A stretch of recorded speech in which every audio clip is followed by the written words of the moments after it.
Oh boy, it's been a busy one. Has it ever been a busy one? Wow, we're back again, live streaming. I missed you all last week. We weren't here. We weren't doing the live stream. This is we're back to basics here on the channel, and hopefully back to regularly scheduled content. This is the hope anyway, moving forward. But welcome back, everybody. Welcome back to myself. Last week, we were at the We Unify Reclaiming Canada conference. It was hosted by Zuby. It was fantastic. There were so many great people there. Obviously, if you were tuning in this week, Marty and myself were talking a lot about it. It was great. It was a lot of fun, and it's really cool. We see these large audiences. We see huge numbers of people.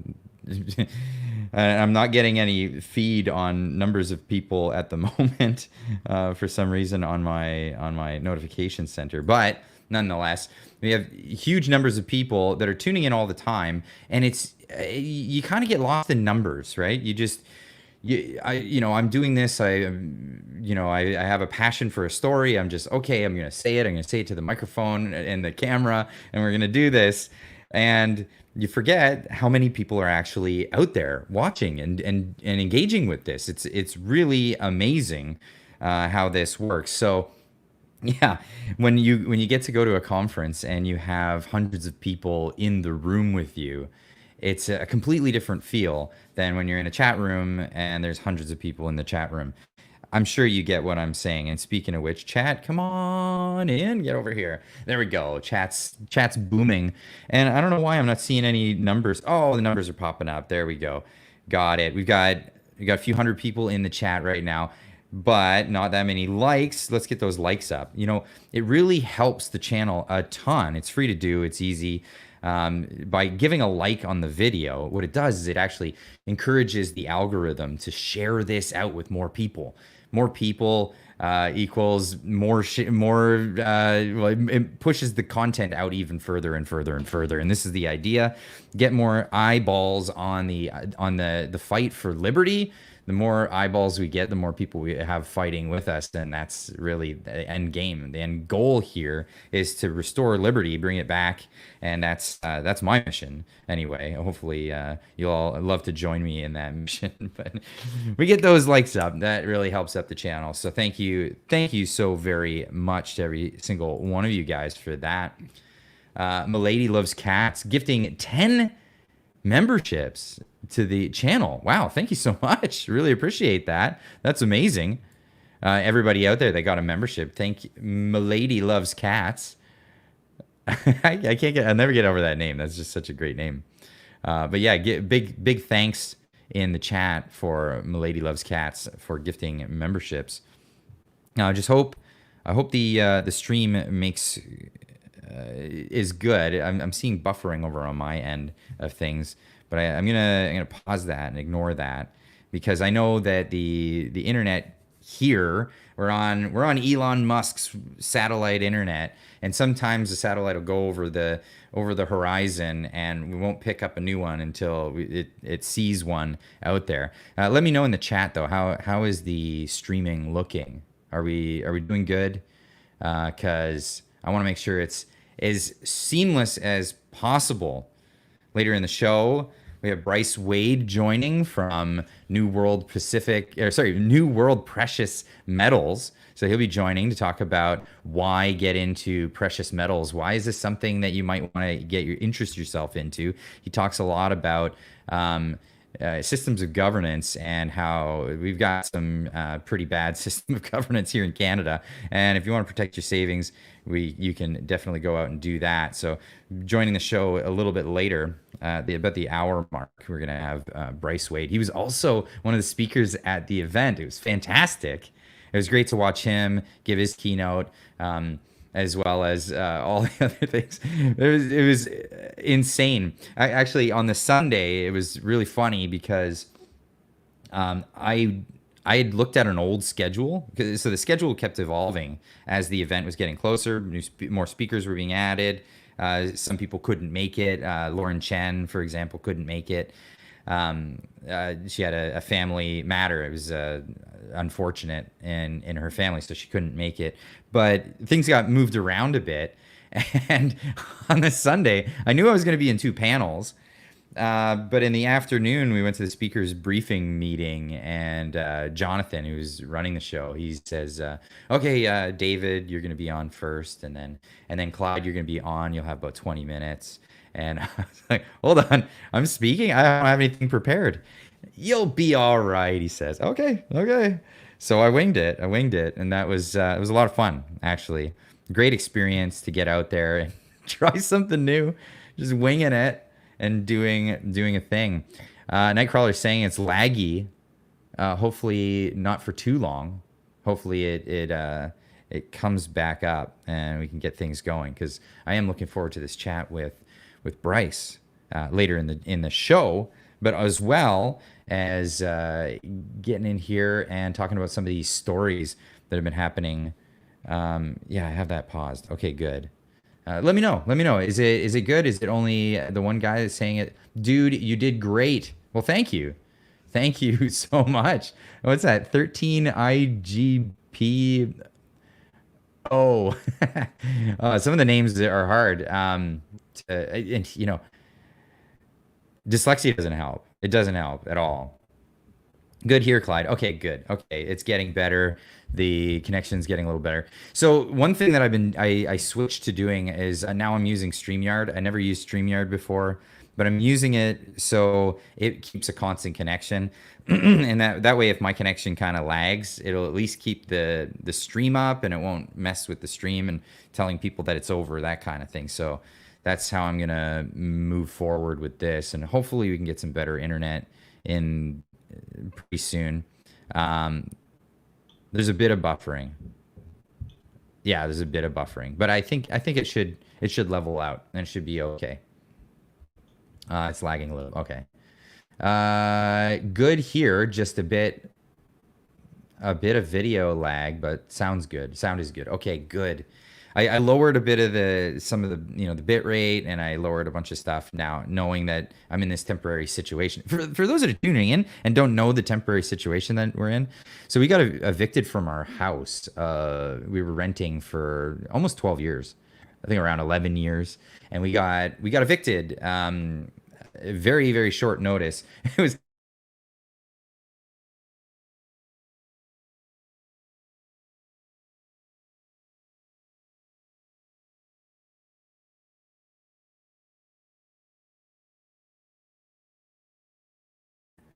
It should come back. I think I'm back now. Okay. It fully like went blank there. So that's what happens when I go between the satellites. One satellite goes over the trees, and then where is one? Oh, there it is. And then we're back. Yeah. A little bit of frozen Clyde there for a bit. So where was I? Yeah, so just before we went to for our visit to Japan, for those that don't know, my wife's Japanese. She's from Tokyo, and we like to visit Japan. We like to visit family. So we were heading on over there for 3 weeks, and just before we left, we got notice that we have to move out in 2 months. So that was really crazy, and here we are in a temporary situation, while we try to work out immigration and paperwork and stuff for my family, because we're gonna head down south after this. So yeah, big crazy, a lot of stuff. At least three more by-elections this year that the libs can lose. Yeah, we're gonna get into that a bit, because that was good news. It was really good to see people come out and vote in a liberal stronghold and take it away from them. That's something else.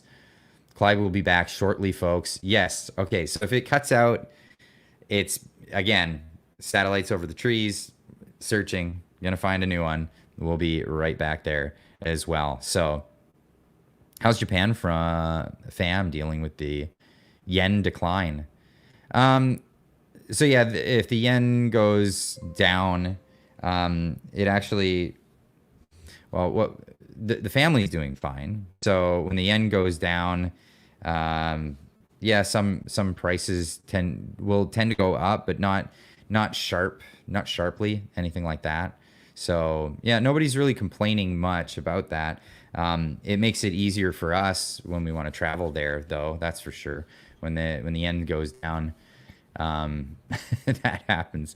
But yeah, we've watched it happen many times over the years. So yeah, it's a thing. Currencies are all devalued, or being devalued, defaced.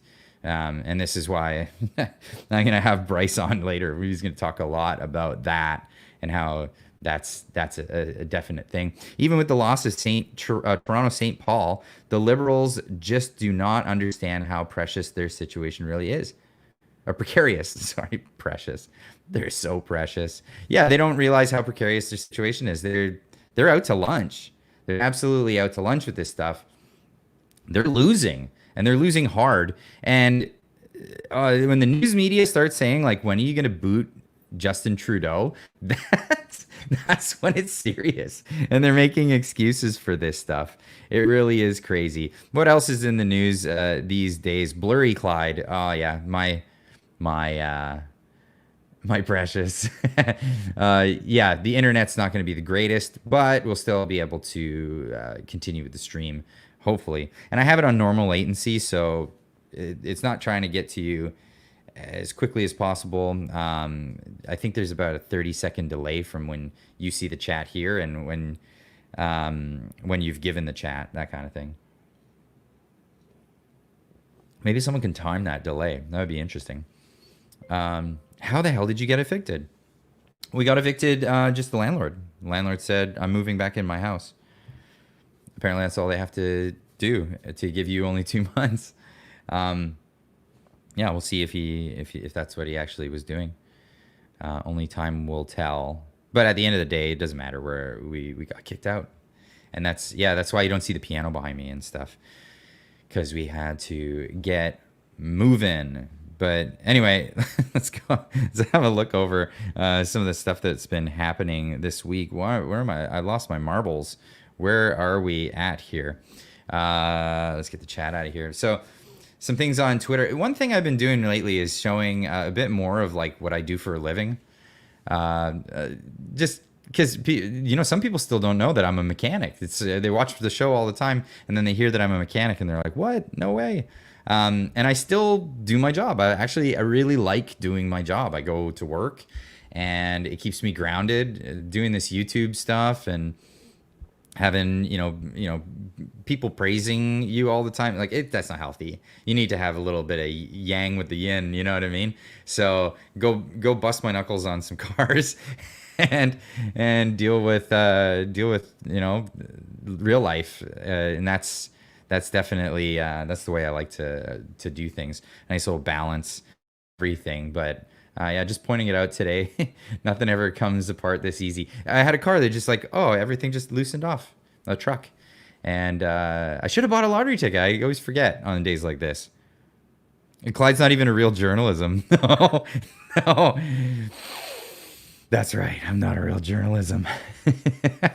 No, not at all. Of course, pointing out some of the stuff. So during that by-election, Chrystia Freeland, I think it was before even the vote, saying that anyone who votes conservative is cold, cruel, and small. Oh, wow. Wow, that's amazing. And of course, this picture asking the question, why does the Empire Strikes Back theme play in my head when I see this picture? It's just, yeah, it's crazy. And of course, the Liberals are down in the polls, but he thinks his leadership is top notch. It must be Harper's fault. That's exactly what's going on. That's where we're at. And by the way, I have been spending a bunch of time on Twitter. If anybody here is a Twitter user, go check it out. I haven't been putting my own spaces together just yet, but I have been joining a bunch of other spaces and it's a lot of fun. Cat Canada's in the chat right now. You can see her in there. Hello, Cat Canada. I jumped in one of her chats, her streams. What streams? Spaces. I have to get used to this terminology. Jumped in one of her spaces today, and it was great. It was a bit out of the ordinary. It was not. We're not even talking politics this time. Come hang out and talk about other things. and I thought that was refreshing. It was fun. I joined that and had a great time. Thank you for having me in there, Kat. I really appreciate that. So yeah, as well as if you're in the chat, I think you can click and look at go to channel for Cat Canada. Get over there and subscribe. She's going to be putting, I was talking to her earlier, she's going to be putting a lot more on YouTube moving forward. So you might as well get over there and get ahead of the curve. Subscribe to the channel. Hit that little notification bell because it'll let you know when she does post videos. And that's definitely something you want to get on the ball about because you don't want to miss out. You don't want to miss those videos when they come. What else was in the news? Holy cow. Did you think I was going to go tonight without bringing this up? Did you think I was going to not talk about this? So the U.S. is entering their election stage of 2024. And yeah, of course, Donald Trump, as we all know, won he won the Republican nomination. That's right. He won the Republican nomination. Why is my brain off today? He won the Republican nomination to become the Republican contender in the fight for presidency in 2024. If you've been living under a rock and don't know what's going on, this guy's name is Donald Trump, and he used to be the president of the United States until they had a totally perfectly fair election that was totally never rigged in any sort of way. Nobody ever, had any sort of thoughts of possibly, anything to do with that. Anyway, so yeah, they're going to be going head to head again, Joe Biden and Donald Trump. We got Chris in the chat. Chris with a $5 super chat. Thank you so much, Chris. JT is like a toxic and abusive boyfriend who won't get the clue nor accept the fact when the girlfriend says the relationship is over. Yeah, he's Canada's stalker.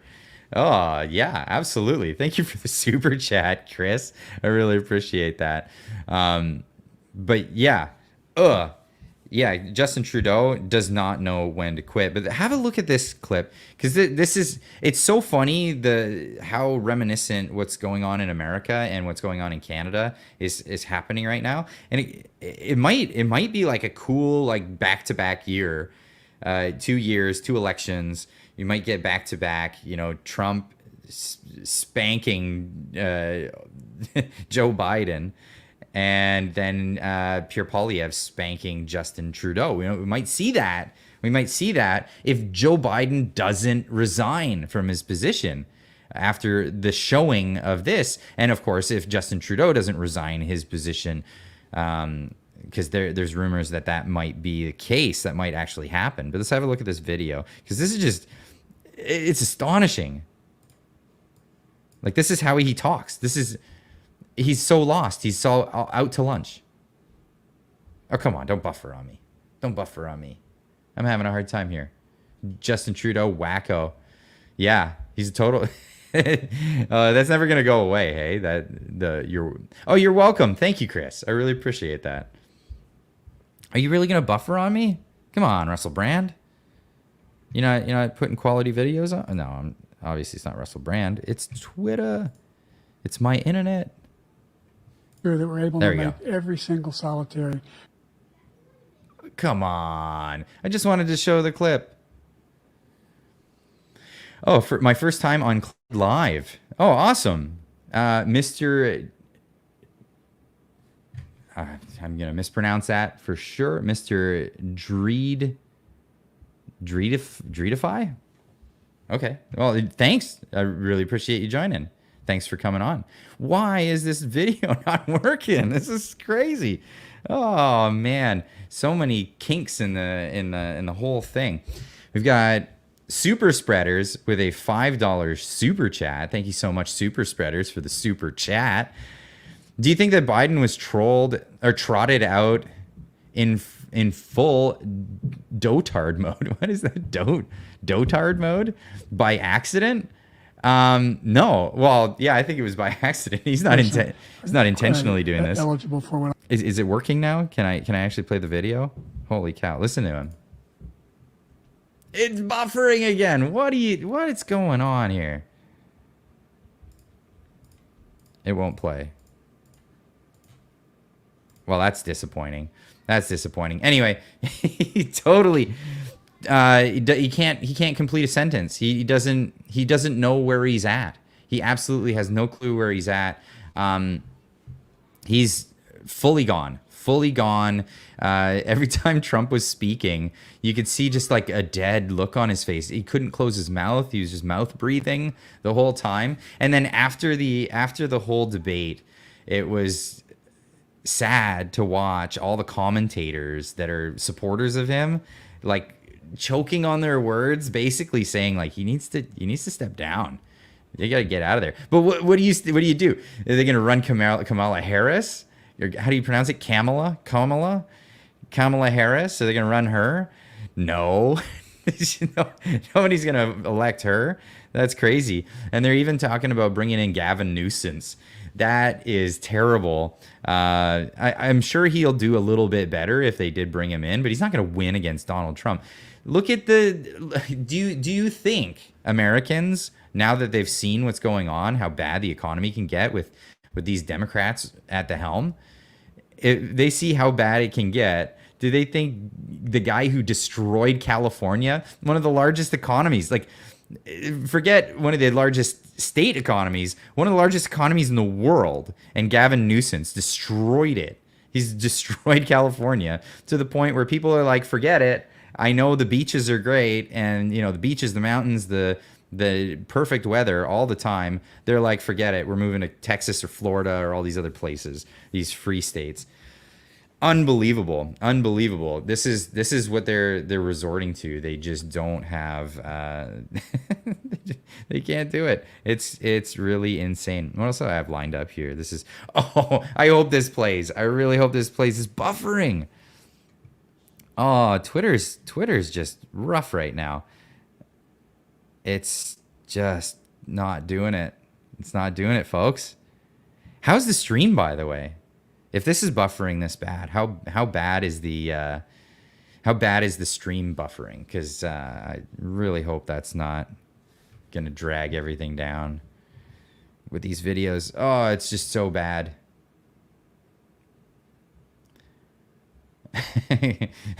Yeah, Freeland, holy cow, she's something else. He had a cold. What, Joe Biden? Gavin Newsom, yeah. I mean, what else would you nickname that guy? I mean, he's been a nuisance to California. So let me go back to here, bring the chat back up, because yeah, I can't get Twitter to work properly. The stream is great. The stream is not buffering, but for some reason Twitter is just like, I'm not cooperating with you. We're not doing it. Oh, it's so unfortunate. The video is so funny. Anyway, it's Donald Trump flying on an eagle, and they picked Joe Biden up out of the water. It's amazing. It's too good. Let's move on to some other things that aren't Joe Biden and Donald Trump. Now, the Liberals in Ottawa have been trying to pull. I mean, what are they trying to pull? Their popularity has gone tanked. It's completely tanked.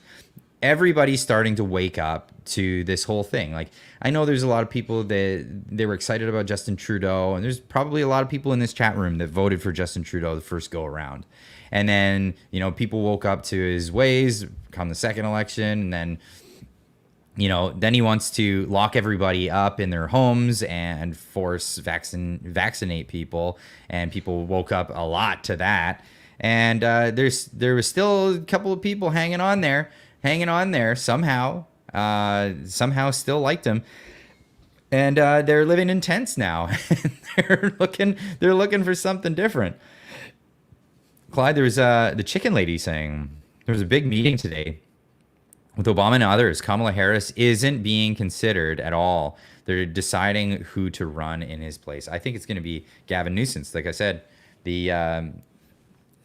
California will do well. getting rid of that guy, but all of America would be terrible. I don't think.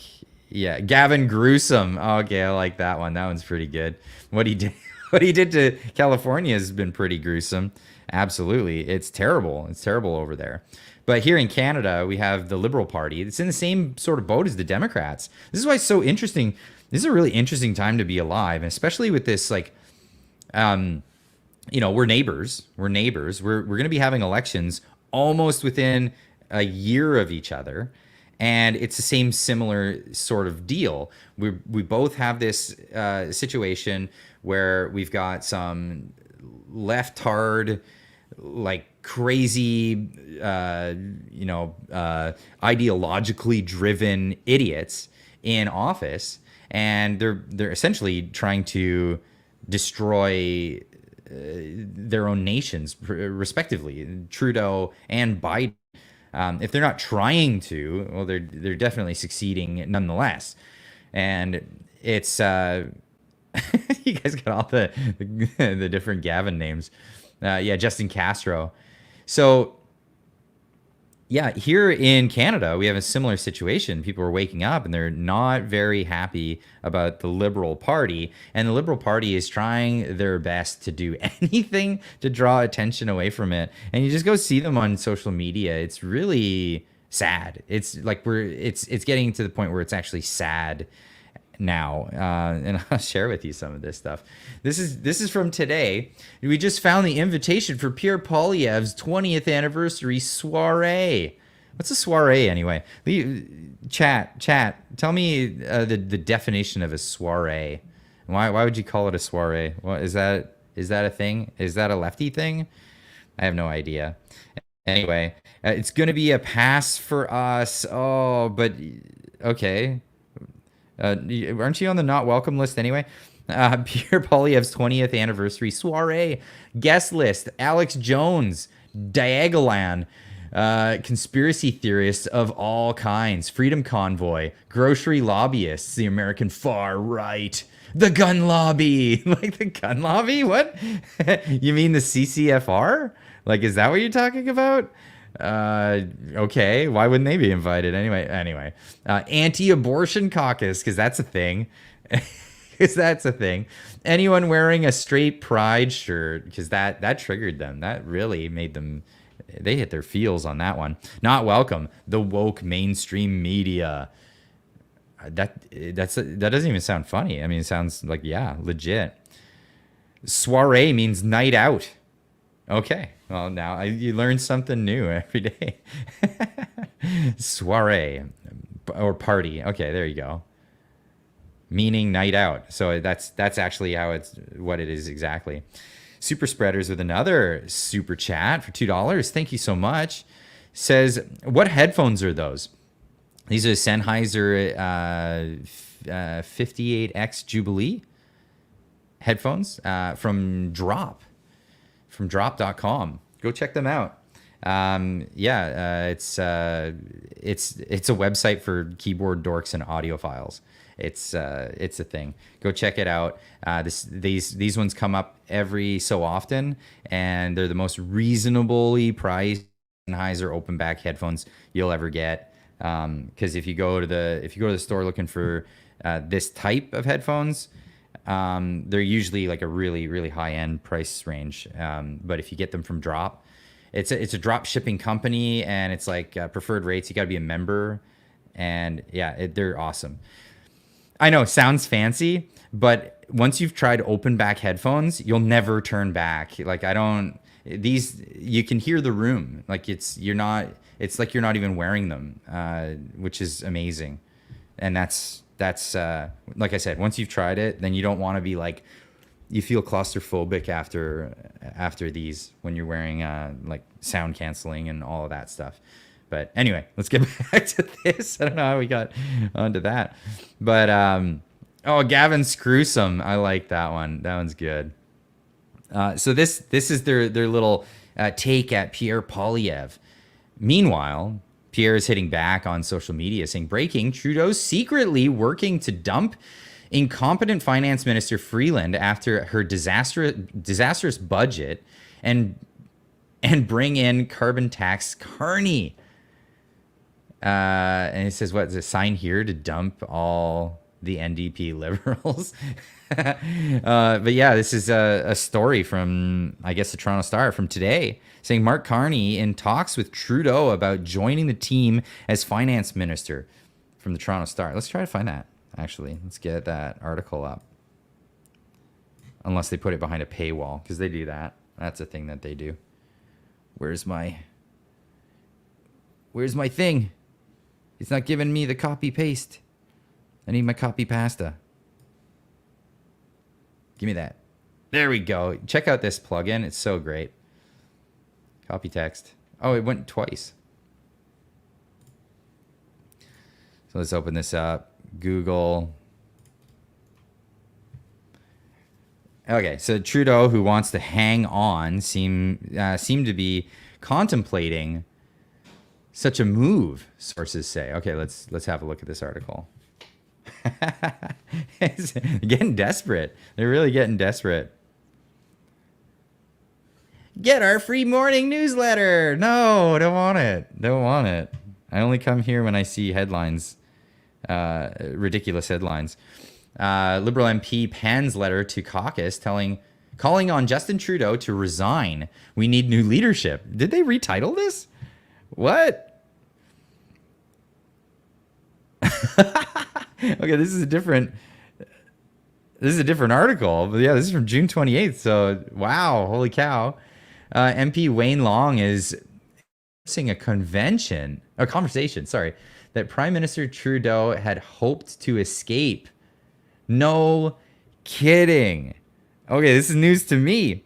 Liberal MP pens a letter to caucus calling on Justin Trudeau to resign. Yes. Oh man, this is it. This is wow. It's happening in real time. And of course, you could read this article for only $2 a month. $2 for 2 months. Wow. Why don't you just run ads? Come on, just run ads. Nobody's gonna pay your subscription model. A revolt is brewing. Oh, I gotta find out what's happening with that though. Like, can you really? No, we can definitely find a way to find out what was in that letter, that open letter. I think we can do this, folks. I think this is a possibility. Nope. Oh no. Oh, it didn't work. It didn't work. I've got another option here. Let's try this other option, because I'm curious. I really want to see what's on that. What do you guys think is in that letter? What do you think he actually says about it? We should get a pool going as I try to actually pull it up. Let's go see if somebody's archived it. Search. It's never been archived. It's that new of a letter, new of an article. Oh, it was archived.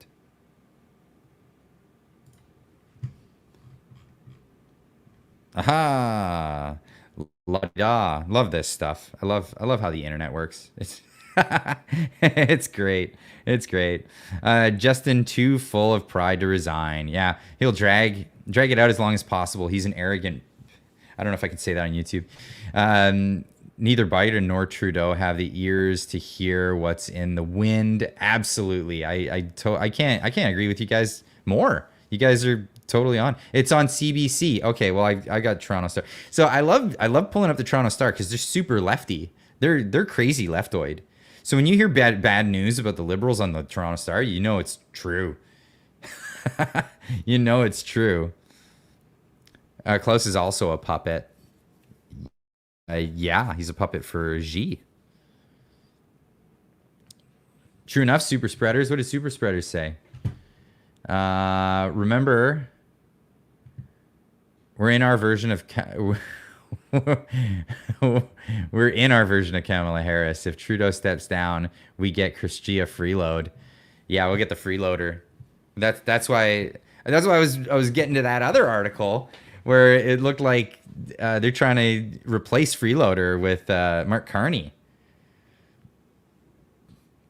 And if he did and put Mark Carney as deputy, then how would he do that? I'd have to get into that article. How would he even do that?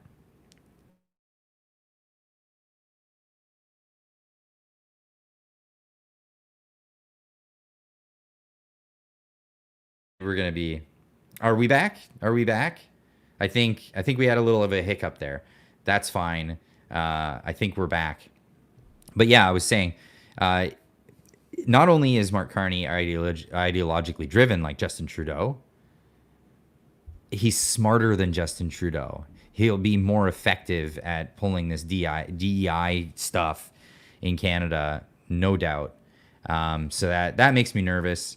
I don't like to see that. Liberal MP pens letter to caucus calling Justin Trudeau to resign. We need new leadership, he says. A revolt is brewing. New Brunswick MP Wayne Long has openly called for Prime Minister Justin Trudeau to resign, penning a letter to caucus members Friday afternoon.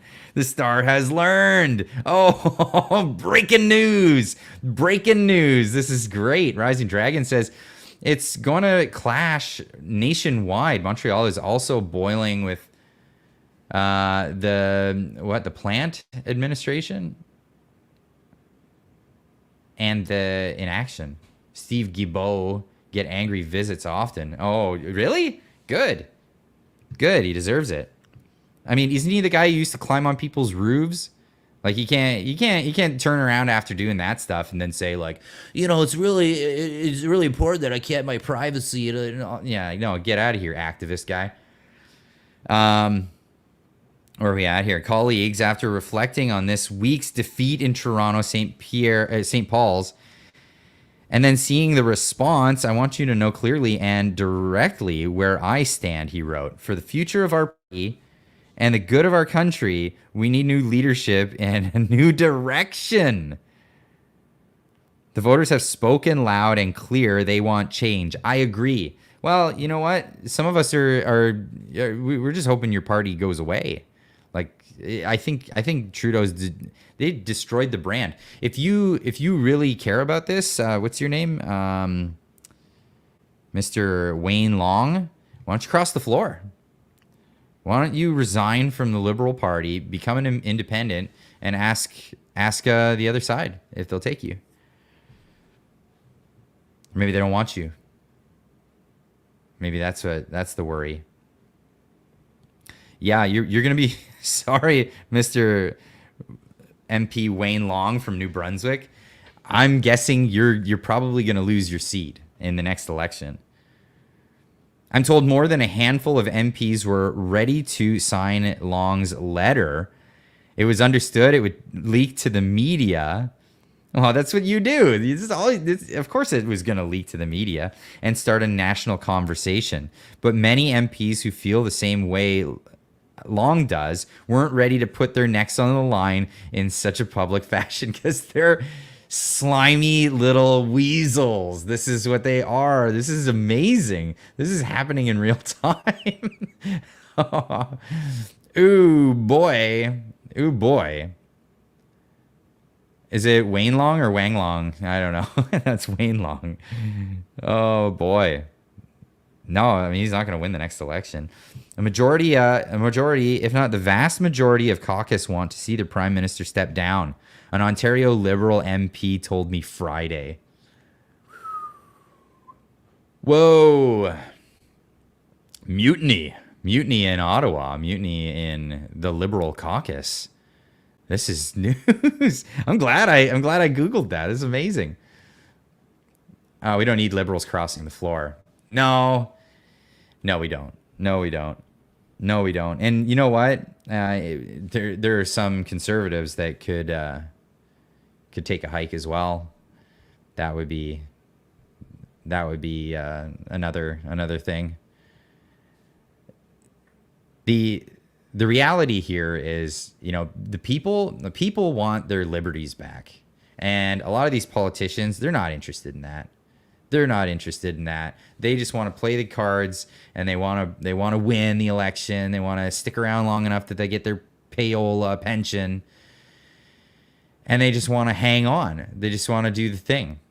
They're not interested. They want their kickbacks. And not only that, they want to be able to do all this corruption that's been happening. Now, I've been saying this it's crazy. Now, picture this, right? In the United States, there's this giant controversy because, you get brought in as a senator, you get brought in as a congressperson, and next thing you know, you're just super good at like the S&P 500. You're just killing it on the NASDAQ. You're just like so good at stocks overnight for some reason. It just keeps happening that way, right? G-Meister, remember, for 24 months. Has it been 2 years, man? That's crazy. Thank you so much. Mr. PM, I want my lifelong pension for only working 6 years and not 40 hours a week either. Yeah, that's the crazy thing. Working 6 years, you get full lifelong pension. Yeesh. But yeah, so American politicians, suddenly they get really good at the stock market. That's how they somehow get in there. And then, yeah, such a coincidence. It's just such a I don't know why. I just had this vibe. I'm going to trade these stocks. I don't know why I chose that, but I won again. But what happens in Canada is even more egregious. It's actually more egregious, because what happens in Canada is not that the politicians are just all of a sudden getting all this insider information and they're just winning in the actual free market. They're not, just winning on stocks and trading. No.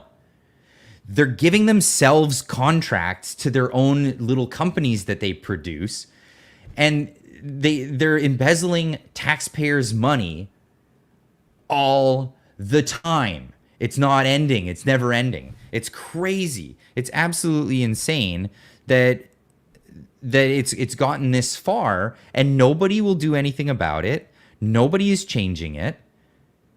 And as soon as the attention's brought, holy cow, especially as soon as the attention's brought, like look at the channel Northern Perspective. Look at their channel. They were anonymous the whole time because Ryan worked for a government agency. And holy cow. Hello, James. Oh, LOL, Clyde. I thought I said hello. What was dyslexia? Crazy. So he was working at a government agency, and because they had insight to what was going on, they broke the story. I mean, I'm talking insight because they know how government works, not inside information or anything like that. And they weren't divulging anything that was like they had sworn, NDAs or anything like that for. But what they had insider knowledge of how the system works, and they were able to break the story about ArriveCAN and tremendously dig up stuff and make it so people understood what was actually happening with that. And by no means, if you think that the government's spending billions and billions of dollars every year, that one app that was supposed to cost $200,000 and ended up costing $60 million, out of the billions of dollars, how much do you think is the same corruption happening? Well, everywhere we look, we're finding it. Every single place we look, we're finding it. We're finding out that, Ryan, it was another Ryan. Isn't that the story? It was like, who are these people that are working for our government, and they're assigning themselves contracts. They're bidding on contracts that they're awarding, and it's happening everywhere. It's happening across the board. It's insane. It's absolutely insane. And it's coming out. And this info is coming out. And this is the thing. People are going to need closure after all of this. So I put out a tweet today. I put out a tweet today, and it did really well. And this was a video actually from Vesper. You guys all know Vesper. He's been making amazing stuff, and it's probably gonna buffer on me, so I won't play the video. But it was basically just looking back at the whole SNC Lavalin scandal, because that was a thing, and that was that right. This is insane. The fact that the prime minister just interfered with the justice system. And then, he's found guilty over it, and he still had his job, and he still has it today. Like, how does that ever happen? And then, scandal after scandal after scandal, and he's just like, whatever. Who cares? Who cares at this point? Nobody's bringing any prosecution to these guys. Nobody's doing it. Nobody. And this is why I said on Twitter today, I don't think stepping down is good enough. How can Canadians ever again trust the office of the Prime Minister if this man isn't brought to justice? And seriously about this. And I'm not just talking Trudeau because I have some, I'm vindictive or anything like that.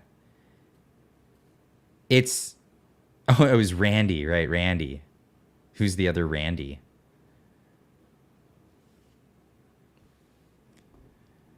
Got a super chat from Jilly Beans for $5. Thank you so much, Jilly Beans. What happened to Ryan of Northern Perspective is utter bullshit. Yeah, it's bullshit. It's unbelievable. Yeah, I was getting to that story. Sorry, I went on a tangent. So yeah, what happened to them is absolutely BS. Absolutely. Because they were exposing some, and they still are. They're still exposing the government and the corruption that's happening within the government, and it's crazy. It's crazy the amount of corruption. So they were exposing it, and what does the government do? Anita Anand. I always feel like I'm stuttering when I say that name, Anita Anand.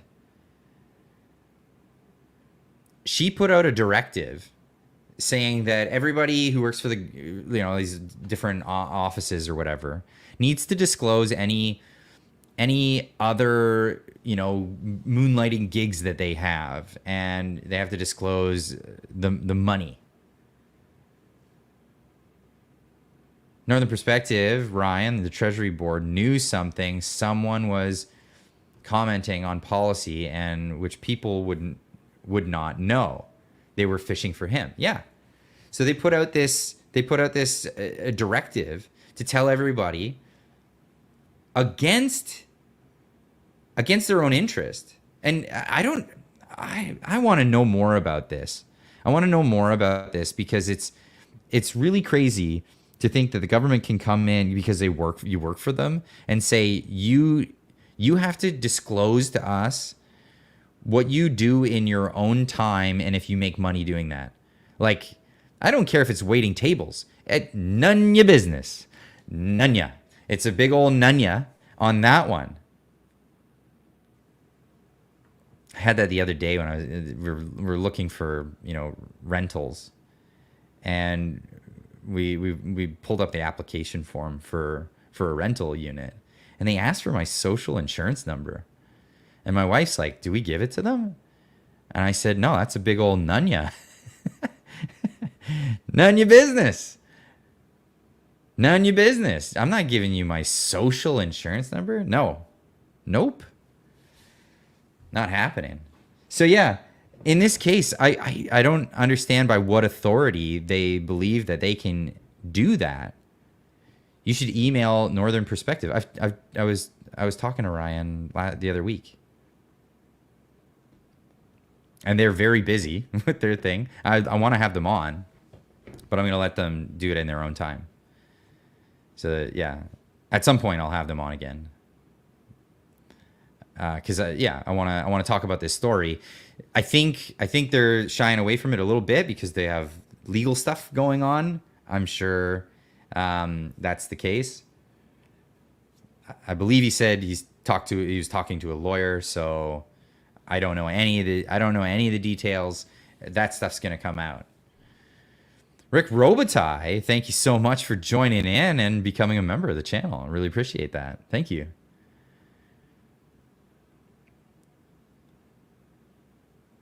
It's a nope, not telling. They don't have the authority. That's my knee-jerk reaction. Like, no. I don't care if I'm waiting tables. I don't care if on the weekend I had a garage sale. You have no business knowing about it. I mean, if I choose to share that information, that's one thing. But you have no right to ask me. No way. Zero. None. You have no right to ask me. You have no right to ask me if I had a lemonade stand. Yeah, he has a lawyer, so something he needs to stay quiet about. Yeah, obviously. But the information will come out in good time, or in due time.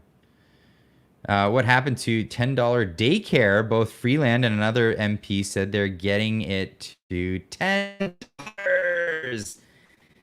How do you get it to $10? Well, you have to force people to take less money for daycare. And then what do? Then they got to subsidize it. And then taxes go up. And if taxes don't go up, then they go inflate currency. They inflate the currency. Which, again, is when when Bryce gets on here, we're going to be talking about a lot about this. I agree with you. But the other side of the coin is if they are awarding contracts in a conflict of interest. Okay, that's a fair point. And I think that they should, it should have been a directive of saying, are you doing anything that is a conflict of interest? You need to disclose that now. So running a YouTube channel criticizing the government is not a conflict of interest. Sorry, it's not. It's free speech. It's your right. It's your God-given right, not a government-appointed right that can be taken away as some, privilege for people who aren't getting paycheck from the government. No, that's your right. It's absolutely your right. Check your satellite, man. The rubber bands noise means it's probably wandering and handing off to the next one. Oh, okay. I can't check it. I just get the feed from it. So that's it. Correct. Northern Perspective was great, and now, yeah, they're great now. They're still good. They're killing it, by the way. They're doing so good right now. How's Marty's thumb? Last I heard, it was good. Getting better. Freedom of expression. Yeah, freedom of speech, freedom of expression. So when they wrote freedom of expression, it was supposed to be more encompassing. It was, and this is a misnomer that a lot of people talk about. And I heard this directly from Runkle of the Bailey too, actually. And he's a lawyer. He talks about this. He says that, the whole concept of freedom of expression was supposed to encompass like everything. Art, dance, voting, political donations, all of this stuff. It's supposed to encompass everything so that nobody could mistake it for only speech, right? It was supposed to be any form of expression. So speech, of course, is a form of expression, but there's all other sorts of forms of expression. And I think that from what I was listening to with Runkle of the Bailey, he was explaining it in depth, and that's kind of where it went from there. And it's fun. That's funny. I always over prepare, and then I end up having like all these things that I don't even get to on these live streams. But I'm glad right now that the live stream is not messing up on me and getting all wonky. So, because that happens. That absolutely happens sometimes. But I want to get into this because I want to talk about money. I want to talk about what's happening to our money in particular. In Canada, our money is being diluted. And obviously we have taxes. We have We have taxes up the wazoo. We have more taxes than you could ever dream of or have a nightmare about. We have all these taxes. You have your federal tax, you have your provincial tax, and you have your municipal taxes through property. Then you go to the store, you get a couple of wobbly pops, you get a tax for that. You pay another tax when you fill up how many taxes are you paying when you fill up your car? There's taxes everywhere. There's taxes on everything, every single thing. And we're at the point where they're taxing so much. And when they can't get tax from us, and even though they're trying to raise taxes, there's one tax that nobody's ever talking about. And that one tax is inflation tax. Every time the government says, you know what, we're going to spend money, but we don't have it. We didn't collect it yet. The government's not spending money that they have. They're spending money that they don't have right now. And so what do? Well, you could borrow the money or you can print it out of thin air. You can issue new currency. I know Macklem says we don't actually print more money. Yeah, you issue new credit, and that is expansion of the monetary supply. And that is the other tax, because every time they print a new dollar, it dilutes the value of every dollar you have. And tonight I have a guest that knows all about this and is helping people actually stave off the effects of inflation, because rising prices are, at the end of the day, just the effects of what inflation is. Inflation is the increasing of the monetary supply. So without further ado, Bryce Wade, welcome to the show, my man. Thanks for joining me. Thanks for having me, man. Pleasure.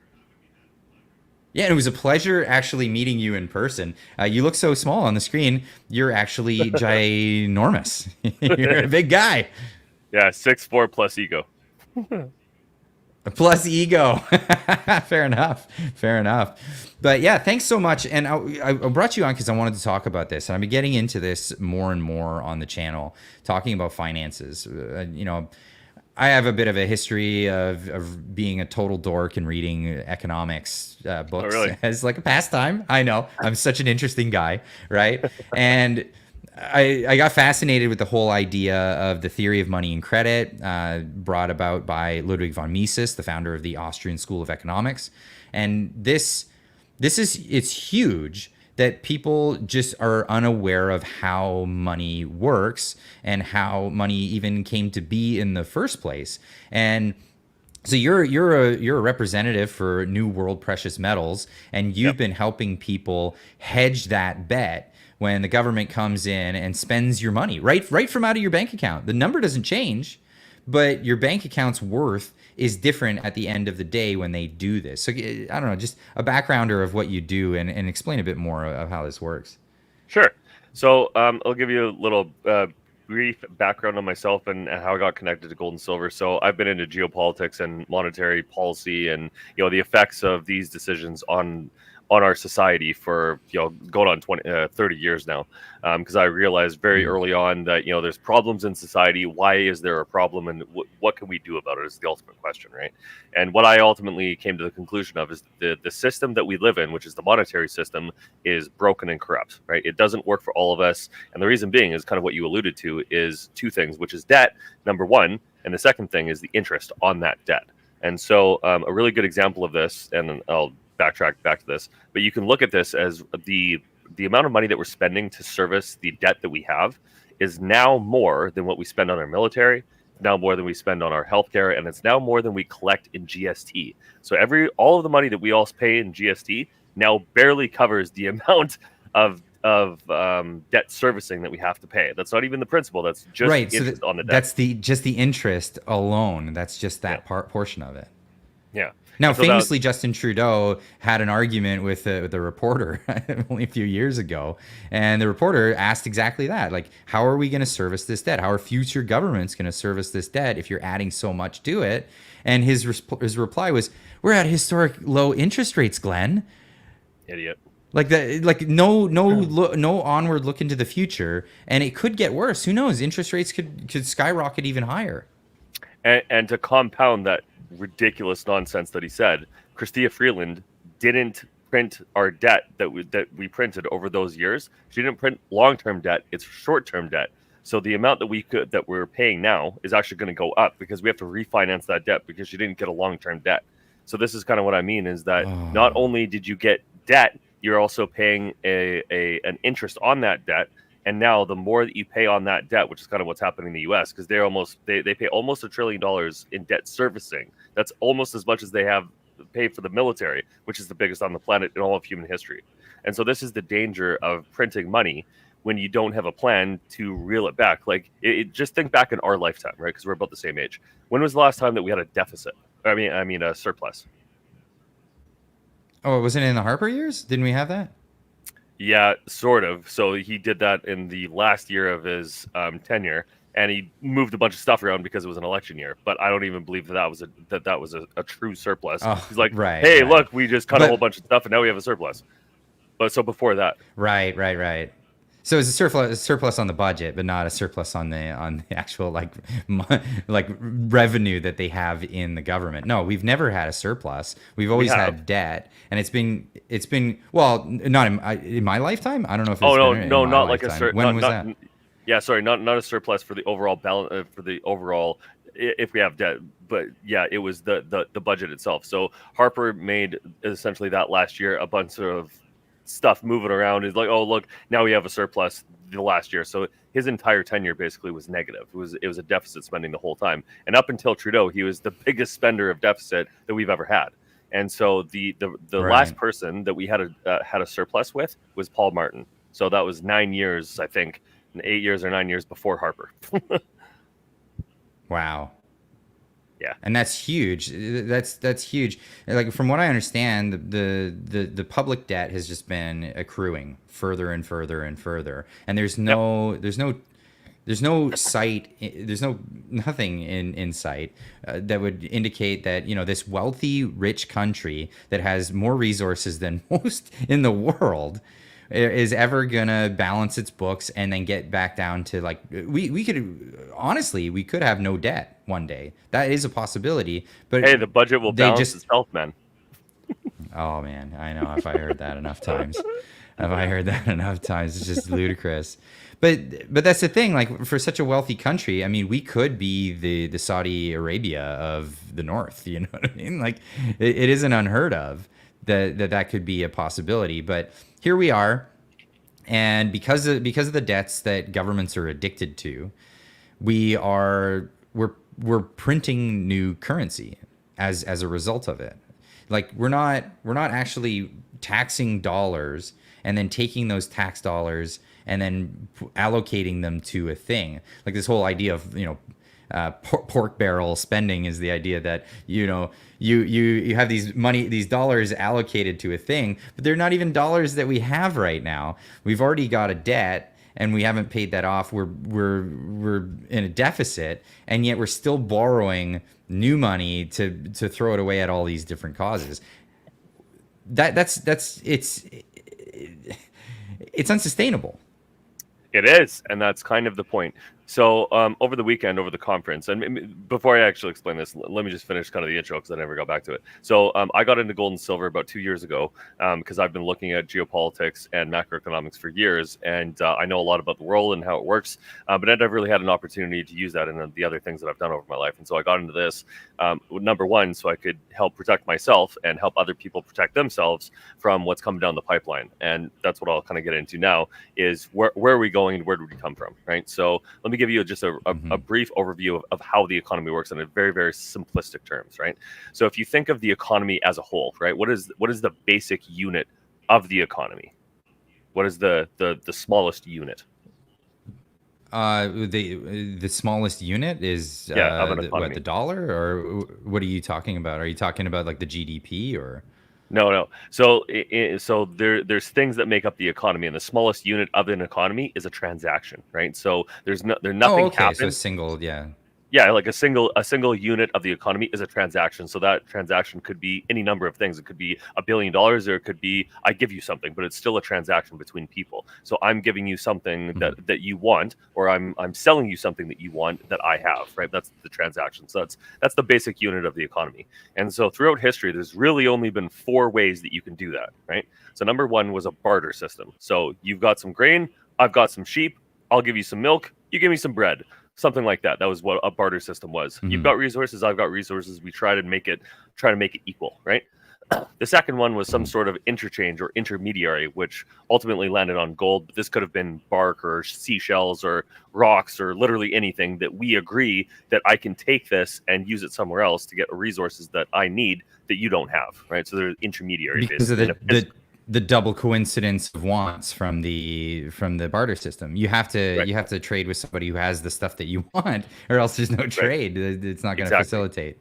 Right, and so we needed an intermediary. So, like, if you think about economic theory, this is really what economic theory is based on: is how do we move resources in between people through time, right? Because it doesn't do me any good if you only have all of this one thing and I don't need it today, but I might need it next week. But I need something today that you don't have, and I have to go get it from somebody else. So I need to trade my wares somehow. So I need an intermediary so I can use this as a universal intermediary between the resources that I have and the resources that I want.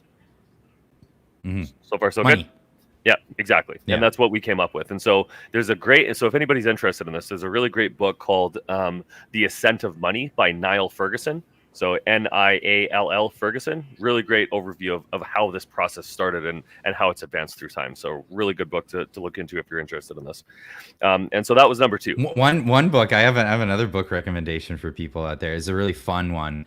It's by Jeffrey Tucker. It's called it's a Jetsons World. Public miracles or public crimes and private miracles.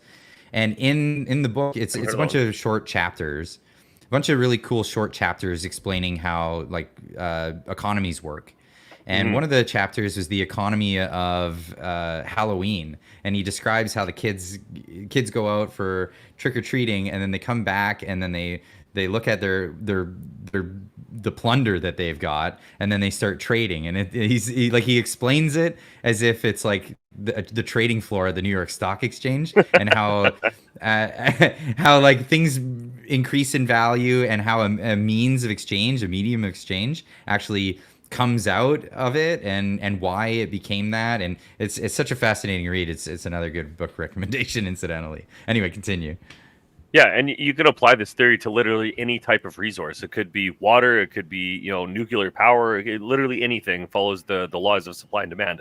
I don't care what you have if I don't want it, because it doesn't matter. If I don't need something, it doesn't matter what you have, right? It's only if I want something or I need something that a transaction happens, and I don't have one of those things. And that's kind of the central ethos of sales. I'm trying to sell you something that is either going to give you something that you want or solve a problem that you have. That's kind of one of the underlying reasons for a sale, right? And so after you had the physical interchange, we had what's called number 3, which was called fiat, which is essentially debt, right? And there's a really old saying that goes like this. So gold is the currency of kings, silver is the currency of artisans, and debt is the currency of slaves, right? And so and I'll circle back to that, but that's number 3 essentially. So a fiat system was basically, I have something at an interchange, and I'm going to put it somewhere safe, and because I have this asset, I'm going to give you a loan against it. So moneylenders in the ancient world is another really good book called the Richest Man in Babylon. Really fantastic story if you want to get your financial house in order. Fantastic book for that. And basically what that is the story of is how the richest people in Babylon, which is an ancient city, became rich. And so the ethos and the strategies of rich people. And so essentially what it said is that I'm going to invest in myself and invest in things that people need to give me a return on the money that I invest. And to do that, you have to have some sort of debt, because hey, I'm going to give you this money, I'm going to charge you an interest on it, and you're going to give me a return when you make the money back within the confines of the deal that we agree to, right? And that's kind of the underlying structure of our current monetary system. Okay, so that's number 3. Number 4 is what we're going to now, which is cryptocurrency and central bank digital currency, which is instant, anywhere, 100% of the time, as long as you can make that connection somehow. Now, there's other aspects to that, but there's a difference in that it's controllable, right? It's central bank digital currency specifically. And so what they're trying to push us towards, and why I'm bringing this up, is that they want the basically total direct control over all transactions. And that's why this is an important thing, and why I don't really trust crypto anymore. Because this is what they're essentially pushing us into, is that if I have the ability, let's say there's 5 people in a group, right? And I have the ability to control if those 5 people can make a transaction between each other, or if I can control how much money they have available to make a transaction, I have an inordinate, unbelievable, like oppressive amount of control over what you can do within that group of people. Right? It doesn't really matter how many people. The mere fact that I have that control at all skews all conversations with all people into what I want, because I could just be like, hey, you're going to make this decision or else. Well, what is the or else? You can't make the transaction, so you better do it the way I tell you to.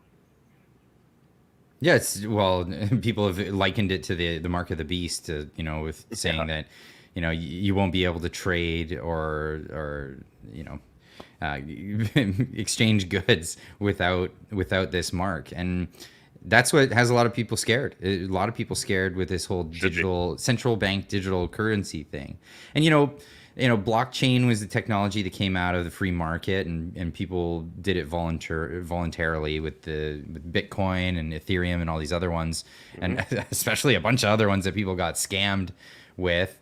We've all seen that over the past several years, and NFTs and all of that stuff. This is a technology that's come out, and now it's a technology that governments are usurping to use for their own, well, I'd say nefarious purposes. Of control, and the ability to just instantaneously issue new lines of credit to whomever they want. I mean, if any fiat currency, just making it easier for them to just print. That's it's exactly what they want. I mean, it's the envy of emperors of bygone eras, right? That used to clip coins and do all kinds of funny business with the money. And now, wasn't there was like some emperor, I think, from Rome, and he put lead ingots inside the coins. He had like little lead ingots that he would mold into the coins, and it's just crazy what they would do. Exactly. And so that is actually one of the examples of the first major inflation of a currency. And it's one of the reasons that the Roman Empire fell. Because what happened at that time, now tell me if you've heard this story before, is that the empire had wars all over the place. There was internal strife. There was a lot of social unrest happening. They were printing currency. They were spending more than they had. They had a deficit in exports, so they were importing more than they were exporting. So they had a negative balance sheet, essentially. Sound familiar at all? It sounds like home sweet home, man. It sounds like what we're doing right here, right now. Exactly. And so the original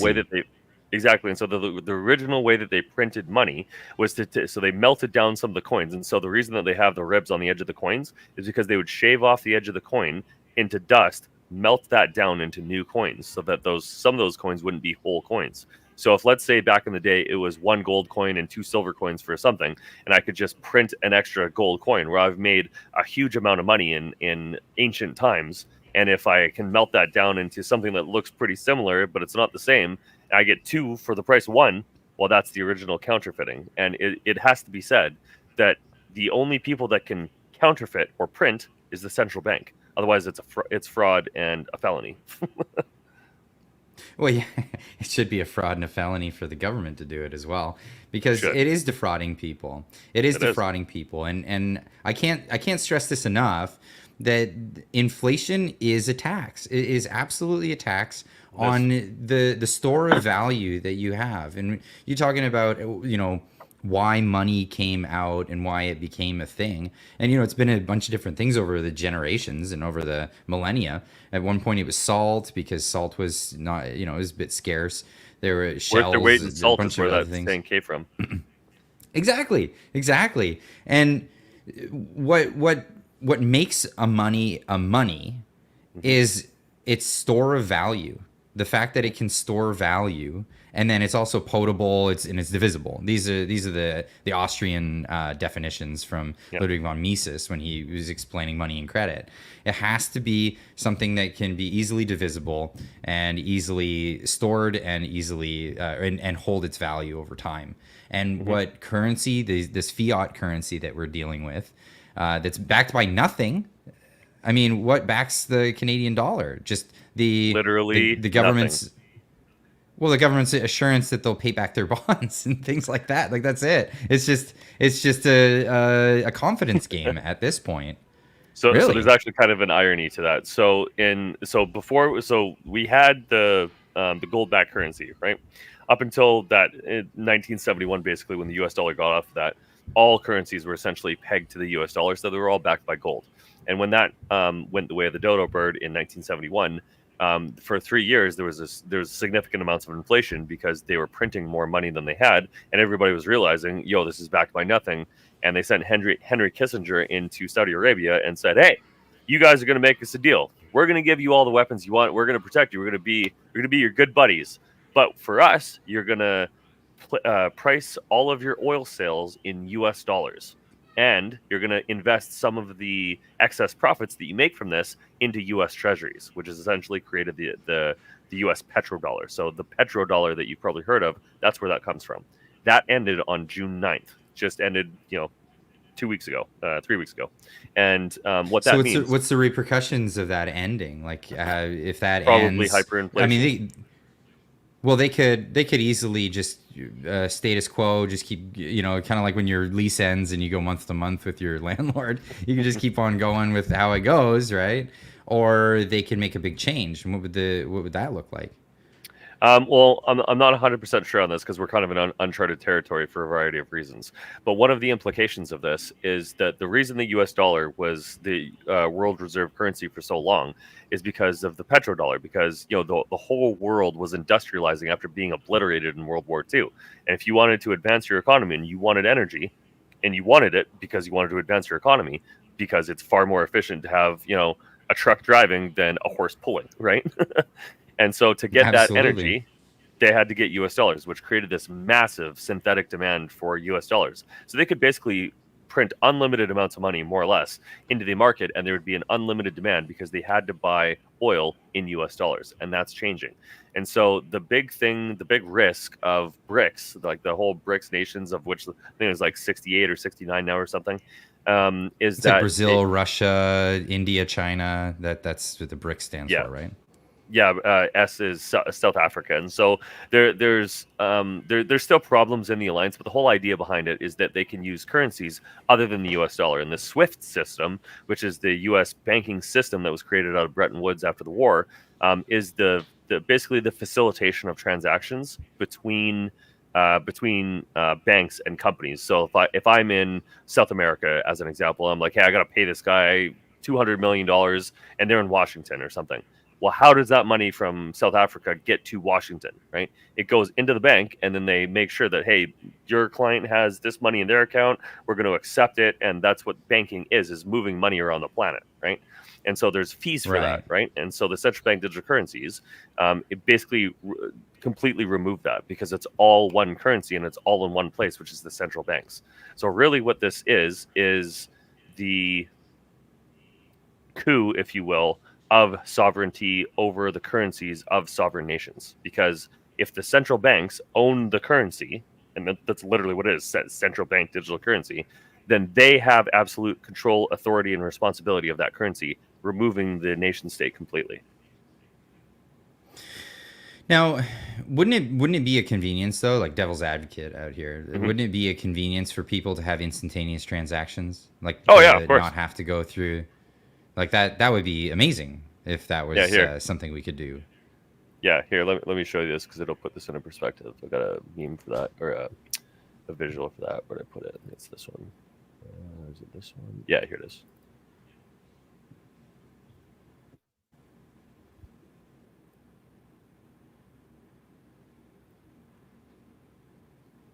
I'll pop this up on the screen here. So this is from the World Economic identity. Forum. Yes, this is from the World Economic Forum, and so this is the digital identity side of central bank digital currencies. So, social plat, where is it? Financial services, right? So this is one aspect of central bank digital currencies, but you can't really use central bank digital currencies as they're intended without this digital ID that incorporates all of the information. So I did a talk years ago about your digital real estate, right? So you right now are on Facebook, not YouTube. You have a your face online somewhere, right? That's your digital real estate that is connected to you as a person.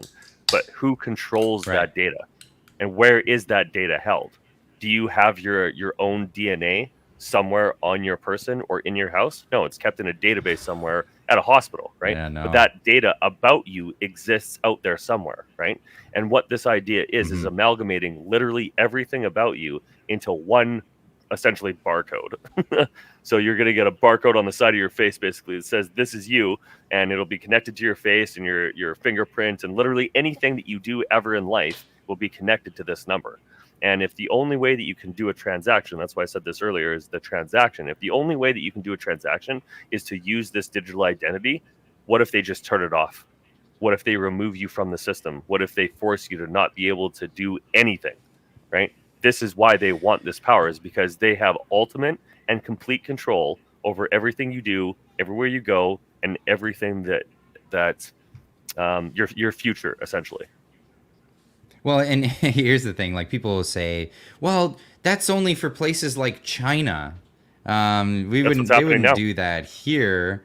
But we only have to go back a couple of years, and there was a bunch of, I don't know if you ever heard of this, but there was a bunch of truck drivers that went to the capital city of Canada, no way, really? Ottawa, and they and they were like, "Hey, I don't like that decision that you made as a government," and the government was like, we're not going to talk to you, but what we're going to do is we're going to shut off your bank accounts so you can't pay your bills. And they did that using extrajudicial powers, and they had to declare a state of emergency. They had to invoke the War Measures Act, which ended up being called the Emergencies Act, and they did it illegally. But this is a fast track for that. Like, this is really a fast track doing this digital currency stuff. They wouldn't even have to go through the effort of declaring a state of emergency. They wouldn't have to go through the effort of breaking the law and going against, the what's actually in the Emergencies Act and right and all of that, and then have to fight it in court later. They wouldn't have to bother with any of that stuff. They'd be able to just, I don't like that guy and what he's saying. Turn him off. Yeah. And Tim Pool made a really good example of this. He owns a chicken coop, right? And when you own chickens, and I have a friend that has this problem that does this as well. When you have a chicken coop, right, you have a rooster and a bunch of hens, right? The hens are just in there to make eggs for you so that you can survive, and sometimes you get poultry too. But if there's ever a chicken in there that's just a problem, this chicken is killing other chicks, or chickens are just being a menace, you take it out, you remove it, and kill it. Well, that's essentially what we're walking into. Is if they have the ultimate power, be like, man, this guy's really saying some stuff I don't like. Get him out of here, right? All it takes is this one button, boop, and you're done. That's it. You're dead. Yeah. Scary, eh? Well, they do. I do believe that they look at us like livestock, and they do. this came up at the conference that we're both at, the Reclaiming Canada conference. This idea that that these people are the elites, and we need to really get that out of our heads. They're not elites. They're parasites for sure, and they're sucking off of us, and we're doing all the work. And this is really where we're at with that. So, what do we do? What do we do to protect ourselves? Well, this is kind of the thing that I always ask people, right? This is the ultimate question that we all have to ask, right? So if you say, and I think most people here probably agree, I don't want to be a slave. Me personally, I am absolutely never going to accept this stuff. I'd rather die, and I'll go down fighting it if necessary. However, I would rather not go down to, let's just say, screw it. I'm moving out and I'm going into the woods, although that's a secondary plan of mine too. I'd rather save civilization rather than, go back 150 years or be a slave. Those are pretty shit options all around. So I'd rather not do any of those. So what that comes to is basically you have three options, right? These are the three options. Everybody has them. Eventually you're going to have to make a choice. And that's number one, you accept what the government says. That's essentially submission to what they say. And whatever happens to you is you're basically at their mercy, and that's never a good place to be, especially when they don't really like you in the first place. So, second option is a revolution. It has been tried hundreds of thousands of times over history, probably. Sometimes it works, sometimes it doesn't, right? But that doesn't necessarily guarantee success, and that usually breaks down whatever system that you're already in. So it's not usually the best choice. The only other option is a renaissance, and that's only happened once. And the reason that it happened once is that because the people in that time got educated and trained because they learned how to read, and they started getting ideas in their head of freedom. They started learning the Bible, and they were like, hey, if I'm one of God's children, I deserve these rights that the Bible says I have. Why is this idiot oppressing me all the time? Like Braveheart was like, these guys are just walking in here and screwing us all over. Screw these guys. And so they got these ideas. They were like, I want a better life for me, and I want a better life for my community, and we got to work together to figure it out. And that ultimately is what my choice is, that we have to work together, right? There is no way that with all the problems that we face, World War III and famine and economic collapse that's coming down the pipeline and all the other stupid nonsense that's happening, there's no way that you're going to be able to do this alone, which requires that you figure out how to work in a community. And that's one of the reasons we're in the situation that we are, is because we have lost that civic duty and the ability to work together to solve these complex problems, because we essentially farmed out our civic duties to our representatives and politicians that don't give a shit or are too dumb to figure it out anyway, right? And so, my answer to this is, we're asleep at the wheel, right? That's it. We're asleep at the wheel. Absolutely. And so my answer to that question is that everybody that listens to this lives in a physical community somewhere. You're supposed to have a physical representative in that physical community that represents you. You have to ask the question, do they? And if it's no, well, why do they represent you at all, right? You got to get involved, you got to get loud, and you got to make moves, right? There is, and this is why I'm actually white-pilled, not black-pilled, right? Because there's a lot of people that look at this sort of stuff and get black-pilled and like, it's over, these guys have overwhelming power and money and resources, and they do, but they haven't won, and we still have a choice, right? And that's why I say this. And so you, whoever you are and wherever you are, you have to make a choice. Am I going to accept this or not? And if the answer is no, then you have to aim for something better. What is the world that you want to live in look like, and how are we going to get there together, right? And the only way that you can do that is by having conversations, knowing where you want to get to, and figuring out a way to do it. And so I did a presentation. I think I shared this with you, but I'll just bring it up briefly if I can find it. Here it is. And so I'll just share this really quick. And so this is the process. So you asked how, this is how. I can blow that up a little bit. There we go. So I did this presentation to the independents of BC because they asked me like, hey, how do I connect with people? Well, this is how. Everybody here, and I'm sure you as well, has something that's important to you and your family, right? And there's a result that you want but don't have, or there is a result that you have but don't want, one of those two things, right? So you have to start with the result. I want freedom. Well, the question is, who is trying to take away my freedom? And what are we going to do about it? So the answer to whoever that question is, somebody is responsible. And a perfect example is that Arif Viraji idiot that's pushing C63. Absolute communist. The guy is C63 is the criminalization of free speech. So he is an enemy of Canadians, Canada, and free speech. Screw him. I hate that guy. And this question of who's trying to take away my freedoms, he is one of those people, right? And so the answer after you get that is, well, what actions am I going to take, and what choices do I need to make sure that result that we collectively want, we're going to be able to achieve, right? And what skills, how many people, what are we going to do, and how are we going to do it? That is this hand of change, if you will, is the process to figuring out. I can't give you all the answers, but everybody has the ability to do this. Nobody is stopping you from asking questions. Nobody is stopping you from getting answers, and nobody is stopping you from taking action yet, because they are trying. And lots of actions are being taken against us to prevent us from doing that. They're trying to disarm us. They're trying to censor us. They're trying to take over the internet. They're trying to destroy the economy. They're indebting us. There's lots of stuff that they're doing.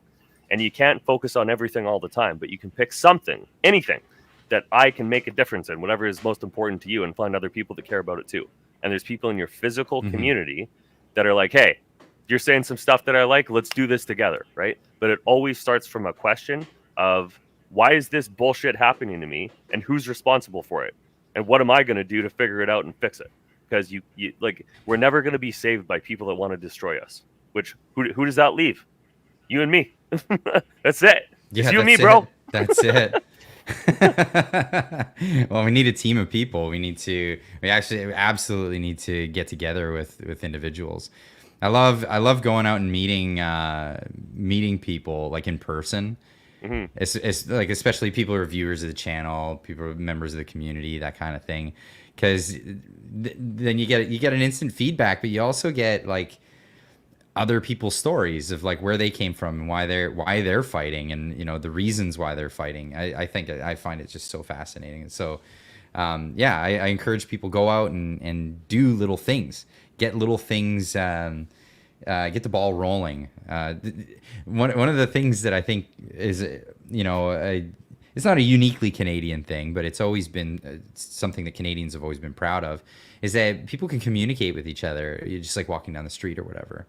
Yeah. And I notice people are shying away from doing that. So I found it like an effort of mine when I just see somebody waiting in a line or something like that, just spark up just a conversation or whatever. Yeah, me too. Not about anything particular.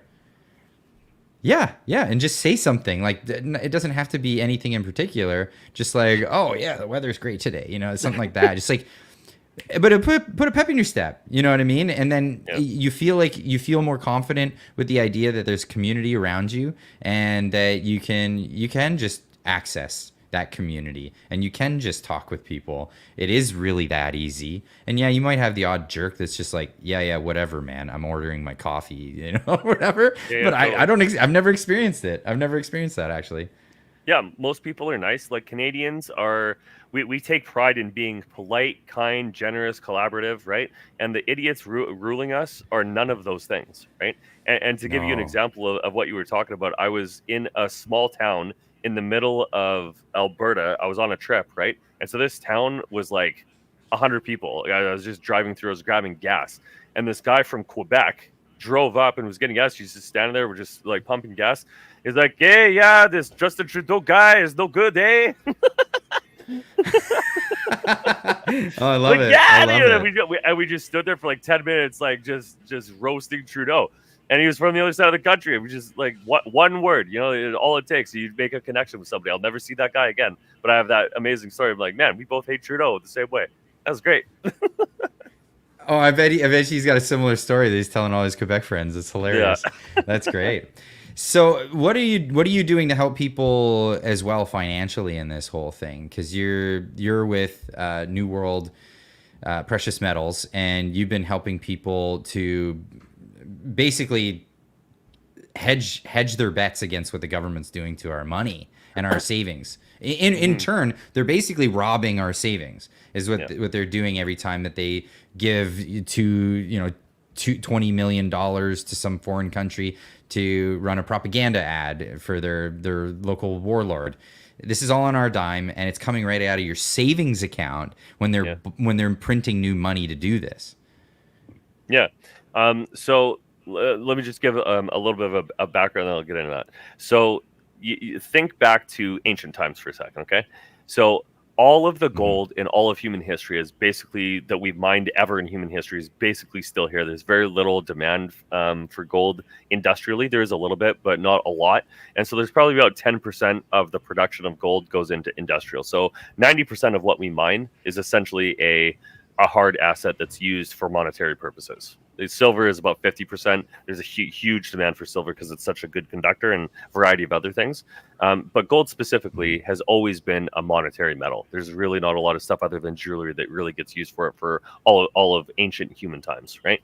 And so when you had a country or an empire or a state or a city-state or whatever, if that city-state, empire, whatever, held gold, right? They held it. It was always in somebody's hands, right? And so if you think back to like the Roman Empire as an example, right? Gold was one of the things that they used for transactions all throughout the empire. And when it fell, somebody still owned that gold, right? So gold specifically is a way to move money through time, right? Because I could give it to my family and they could keep it and they could use it as investment and they could leverage it in the new currency of the next empire. And that's what happened throughout time. So there's lots of different groups of people that have done this. And what it basically meant is that whatever the fiat of the time was, if I held gold, I guaranteed that my value that I put forth, that I worked for over the life of my efforts was held in physical form somewhere, right? And so one of the ways that we help people protect their wealth and give you something that you can keep in your family essentially forever if you wish is selling gold and silver to people and exchanging your fiat currency for a hard asset that the government can't take. Now, somebody asked me right at the beginning when I was hopping on, if there was a war, will the government take your gold? Yeah, potentially they might, and they did that in right after the Depression in 1929. And so, and I'll show you this as well because I think it's important. But I just got to find it for a sec. But one of the things that happened, so in the run up to the Depression in 1929, like we all remember this, there was like the booming 20s, right? A lot of that was debt, right? And so all of this money that was printed over that time by the central bank, might I add, that was started in 1913, went into all areas of the economy. And so one of the things of the economy is if I invest money into something and it produces something that nobody wants, that corporation or that company or that entity dies because I invested all this money, I can't get it back, it dies, right? That's part of the economy that just happens, right? So it's a bankruptcy as an example. And it happened so much and so often. You remember like the Wolf of Wall Street, where they did that on a massive scale in 1929, 1928, 1927, that area. And it caused a collapse because the value shot up so high, well, eventually you hit a top and it falls, and that's what happened. So it took, basically 13 odd years for that run up to happen, and it fell down 90% in 3 years. So from 1929 to 1933, more or less, so 4 years, I guess, it was a massive decline. And over that time, after that decline was started, they confiscated a whole bunch of gold. And then once they confiscated a whole bunch of gold up until about 1933, they repriced the price of gold. So there was a 40% lift. So the government basically took a whole bunch of gold and said, all right, now it's worth this much money, 40% more. And then they used that to finance, as an asset to finance the reinvestment for the war and the recovery in the 1930s. So the dirty 30s was a really dark time for a lot of people. No jobs, nothing was moving. The reason for that is there wasn't enough money to grease the hands of everybody to keep the economy moving. And so the only reason that we haven't hit a recession already is because the governments are printing ungodly amounts of money. Like, I can't even explain to you how much money we've printed in the last 4 years. But we Canada, have doubled our national debt, roughly $650 billion. How much of that do you think was well spent and not corrupt and not fraud? Well, I was just saying before I had you on, I was talking about how, if you look at the ArriveCAN scandal, how an app that was supposed to cost you was supposed to cost us all $200,000, and then it ballooned to $60 million, and most of that was just embezzled into these friends of bureaucrats themselves. And then it's coming out that all of the billions and billions of dollars that they've been spending, you look at every time we look into with committee, where's the money going, who's it going to, we find out about all these little fly-by-night corporations that, bureaucrats are putting up and bidding on their own contracts, that they're the ones they're awarding to. The corruption is just off the chains. It's incredible, the amount of corruption and embezzlement that's happening within the government. And it's all on our dime. We're losing. We lose and they're winning. Yeah, they're socializing the losses and privatizing the gains is what that's generally known as. But in this case, the ultimate goal is to roll out central bank digital currencies. And so for that to happen, so let's just agree for a second. Maybe everybody here might not agree on this, but let's just say for a second that this is true. That the ultimate goal is to roll out digital currencies and digital IDs so that they can have total control of everybody, right? Why would anybody sign up for that if I have enough money in my pocket, a job to go to, and my family's not starving? I don't care about your stupid digital bullshit. I don't need it. So what do I need you for? Right? Yeah. But if you collapse that entire system and people can't feed their family and they have no jobs or they have nowhere to go or no hope, well, people are desperate. Just like, here, big daddy government, just fix my problems for me. Right? And so at that point, when people are desperate, they're like, hey, we've already got the legislation for universal basic income, which is essentially communism rebranded, that we all pay for, just an aside. And all of the other structures that they require for this have already been implemented. And so I'll post this for everybody. So there's a guy that everybody should take a look at named George Gammon. Brilliant guy. If you haven't seen him at all, George Gammon, I'll just post it in the chat here. Fantastic guy. And what I posted here specifically in the link that I just posted here, that is an overview of the central bank digital currency and how that will function in society. And so the BIS, which is the Bank of International Settlements, so this is the highest authority in banking on the planet. and they are the central bank of central banks, and they have a plan to essentially do this and roll this out universally across the world, and so everybody will be locked into or connected to this system, right? And so he does a really good job of explaining in very simple detail how this would work and what it would look like. So I highly encourage everybody that's interested in this. Somebody just said the Great Reset. This is exactly what that is, and it's a really good example and illustration of what that would actually look like, right? And so to take it back to gold and silver, right? Remember those 4 options that you have. You're only going to have 4 options to transact. Well, how much cash does anybody have on hand these days? Very little, right? Because we have a digital card where my money in my account is just transferred to another bank in their digital account, right? And so if I don't want to go back to bartering, I either have to have gold or fiat currency. And if they're closing branches, which is happening all over the West right now, Australia, it's happening in all over China. I keep a very close eye on China because they're basically a canary in the coal mine of what's coming down the pipeline. And that's happening all over China right now. They're refusing to let people let people get the money out of their accounts because they don't have it anymore. And that's what's called a run on the bank. And this is what happened in 1929. And so the risk of all of this and what we're kind of talking about is at some point it collapses and people can't get their money out, right? And so whenever I tell people, and somebody asked me, in the chat there, what do I do if I want a sandwich and they don't take your shiny stones? Great point. Well, remember that the ultimate point of currency is an intermediary for a transaction. So you're trying to get resources you don't have. So it's better to have the resources first that you ultimately want. And if you don't have them, well, what are you going to do to trade for them? Right. So it's always better to have the resources that you want. And I've said this a lot over the weekend, too, is that there's 5 aspects to this. Right. There's skills, assets, resources, protection, and community. That is basically what civilization is. And then you use a transaction as an intermediary between those 5 things. Right. And so the ultimate goal of what I'm trying to tell everybody is that this is one of the few options that you have to be completely out of the system, have absolute authority and control over your ability to transact with somebody else.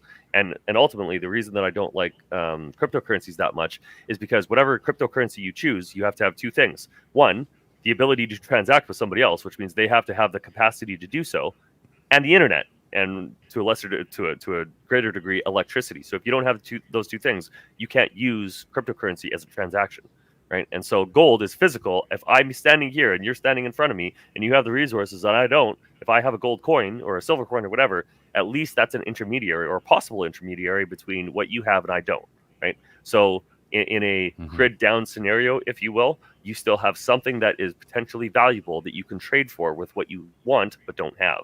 And that's why it's important, even at a small level, right? And so cash, if things go really sideways initially, cash would be best because everybody understands that. But eventually and ultimately, it is going to be what you have and what you're able to provide that's going to be the most important thing. So skills, assets, and resources is number 1. So if you don't have the hard asset or the skill itself to provide to somebody else, well, you better have something else of value that you can trade for to get what you need or want. Right. And that's one of the purposes for gold and silver. Now, that's kind of going into apocalypse scenario, right? So if you look at it from the other side, which is what does it look very like? Much like that. It is. So that's the worst case scenario. What's the best case scenario, right? The best case scenario is with all this debt and all the craziness that's happening, all the war and all the other nonsense, this is one of the best investments you could make right now. And the reason being is because the demand is skyrocketing and the supply is declining. And so all of the central banks around the world, all of the Eastern authoritarian BRICS countries, super high net worth individuals, those are major players in any way you look at that. They're all buying gold and silver because it's a real hard asset that's not the US dollar. So there's this idea of de-dollarization that's happening, right? And so no matter how you look at this, gold and silver has been a historic hedge against the uncertainty of the world for basically our entire history. So if you want to protect your wealth, there's nothing that's safer. And the reason being is that there's no third-party risk. When I buy gold and silver and I control it, nobody else can take it from me unless the government is coming to kick your door in or somebody tries to rob you. But they can do that anyway, right? No matter what you have, right? And the difference is what it means by no third-party risk is that if let's say I buy a investment property like a apartment building with eight units in it, that requires the third-party risk. I need somebody in that unit paying me so that it covers its expenses. So that's the risk that I have, is that if those people aren't there, I'm negative and I lose, right? So there's a risk there, right? But if I hold gold and silver, there's no risk. I control it and I get to decide when I give it away,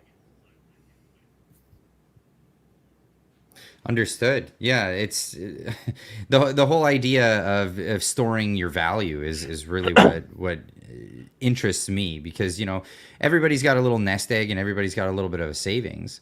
But the big third party risk in my assessment is the government coming in and diluting the my savings. So you put away. So for example, you put away $50,000, for example, and you put it in a savings account. You get almost no interest on those savings accounts these days. It's ridiculous. I know they're charging, 5% prime rates, but you're not seeing 5% on your investment into a savings account. But what you are seeing is what your purchasing power of your dollar dwindling every single day. It's getting worse and worse and worse and worse and worse due to the effects of inflation. And again, I'm reiterating this. These are the effects of inflation. Inflation is the increase of the monetary supply. They're diluting your currency. They're diluting the savings that you have. So when I look at gold and I look at silver, I look at it long term. I'm looking at it in a sense of like, okay, well, what was it like 1,000 years ago? You could buy like a finely tailored suit and dinner for an ounce of gold. And 100 years ago, you could buy a finely tailored suit and a nice dinner for an ounce of gold. And today, you can get a finely tailored suit and a nice dinner for an ounce of gold. It's just, an ounce of gold happened to be like 20 something dollars 100 years ago or so. And now it's like $3,000. The value in money.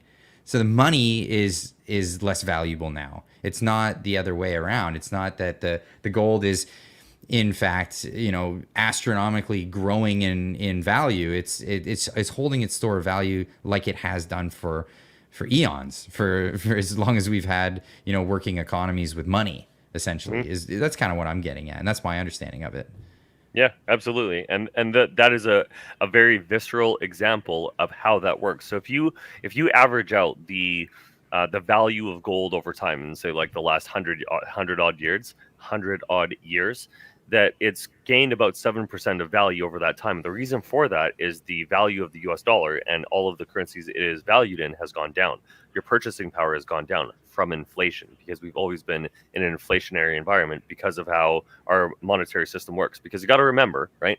Think about this for a second. Okay, this is important. So think about all of the money in existence, okay? All of it. There is literally hundreds of trillions of dollars in existence, because our global GDP is about 70 or 80 trillion. I can't remember the last number it was. Maybe it's 80 trillion a year or something like that. And the US is about a quarter of that, because they're the $25 trillion GDP or something like whatever it is. And so of that, all of that money through all time, because we've lived in a central bank environment for basically this last 100 years, all of that has been loaned at interest, right? So what that means is that there isn't enough money in existence in the system to pay for the debt and the interest, right? What that means, and what the implication of that is that somebody has to lose. Somebody always has to lose for somebody to get all of that extra. So if I'm loaning out my money to somebody else and somebody can't pay, well, somebody has to lose because somebody got that money that didn't exist, right? And so it's the interest on the debt that is really crushing our system, and why we're experiencing all of this inflation, because that interest has to be paid. Because if you default, everything collapses, right? And that's what happened.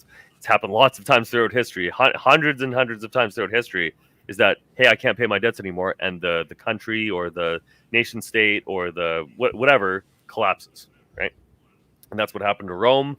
That's what happened to Sri Lanka recently. Lots of different places have experienced this. One thing I find fascinating is like we have all these politicians that are happy to do this, but they're also preaching about conservation and the environment. And I find this fascinating because money is, like I said, a store of value. And if governments are spending money on a borrowed dime, for example, what they're doing is they're let me take it back one step back further. Money is a store of value, and it basically it's a signal for essentially goods and services that are out in the economy. Like anything that's available, that's out there, it can be purchased with that money. Now, if you buy stuff on debt, like the governments do, what you're doing is you're consuming in the immediate instead of foregoing to consume in the future. Right. And this is what they're doing. And this is the opposite of conservation. This is the opposite of any sort of environmentalism. They're consuming tremendous amounts here and now. And it's crazy. It's crazy that they don't even see this. And I think, because like some, there's a few ways of looking at this. There's the way of looking at it like this is diabolical. This is an evil plan. This is what they have in their yeah. But then there's also the other way of looking at it, that they're a bunch of idiots. They're high school teachers, and they're all these other things that are not smart, or they're not intelligent. They just won a popular contest and got themselves into government, and they're all flying by the seat of their pants and don't know what they're doing, but want to look smart. So they're doing what they can with the power that they have and spend a bunch of money on things, and they think it'll make it better. Obviously, you go with the plan that they're evil geniuses, or it's literally both. It's literally both. No forethought. Yeah, it is. Well, there's no forethought, right? Because me and you probably agree on this. Is that I want to have my family do good. I want your family to do good, right? Yeah, absolutely. Yeah. How do we have a economic? Why don't we have an economic system that supports that? Then we don't. Well, I mean, we could have a system of. We could. Yeah. We absolutely could. Absolutely could. But no. We have a system that's pitting people against each other for handouts from the government, instead of having voluntary exchange, which leads to more of a peaceful endeavor. Because this is what I love about the market economy, by the way, is this think of it this way: if you go to the government and they say, "Here you go," and you say thank you, and they say, "You're welcome." Wait, what? In the market economy, you do anything. Think of this: when you go to a store, you go to any place, you go to a guy's garage sale, you buy something on Facebook Marketplace, you hand over the money, they hand over the goods, and what happens? You say thank you, and the other guy says thank you back to you.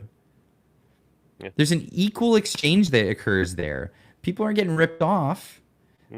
If you felt you were getting ripped off, you wouldn't be entering in that exchange. So this is the idea that in a voluntary society where you exchange with each other, that breeds cooperation, and I truly believe that.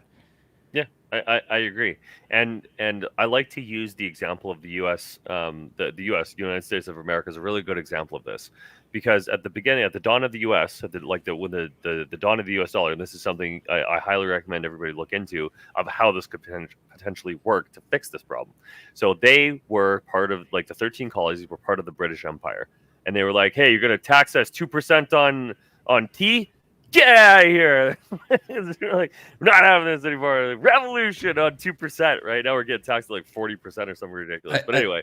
Well, exactly. It's a 2% tax on one commodity alone. Yeah, and they were like, "No, that's it, bro. That's war. You're talking about taxing our tea, bro? Out of here."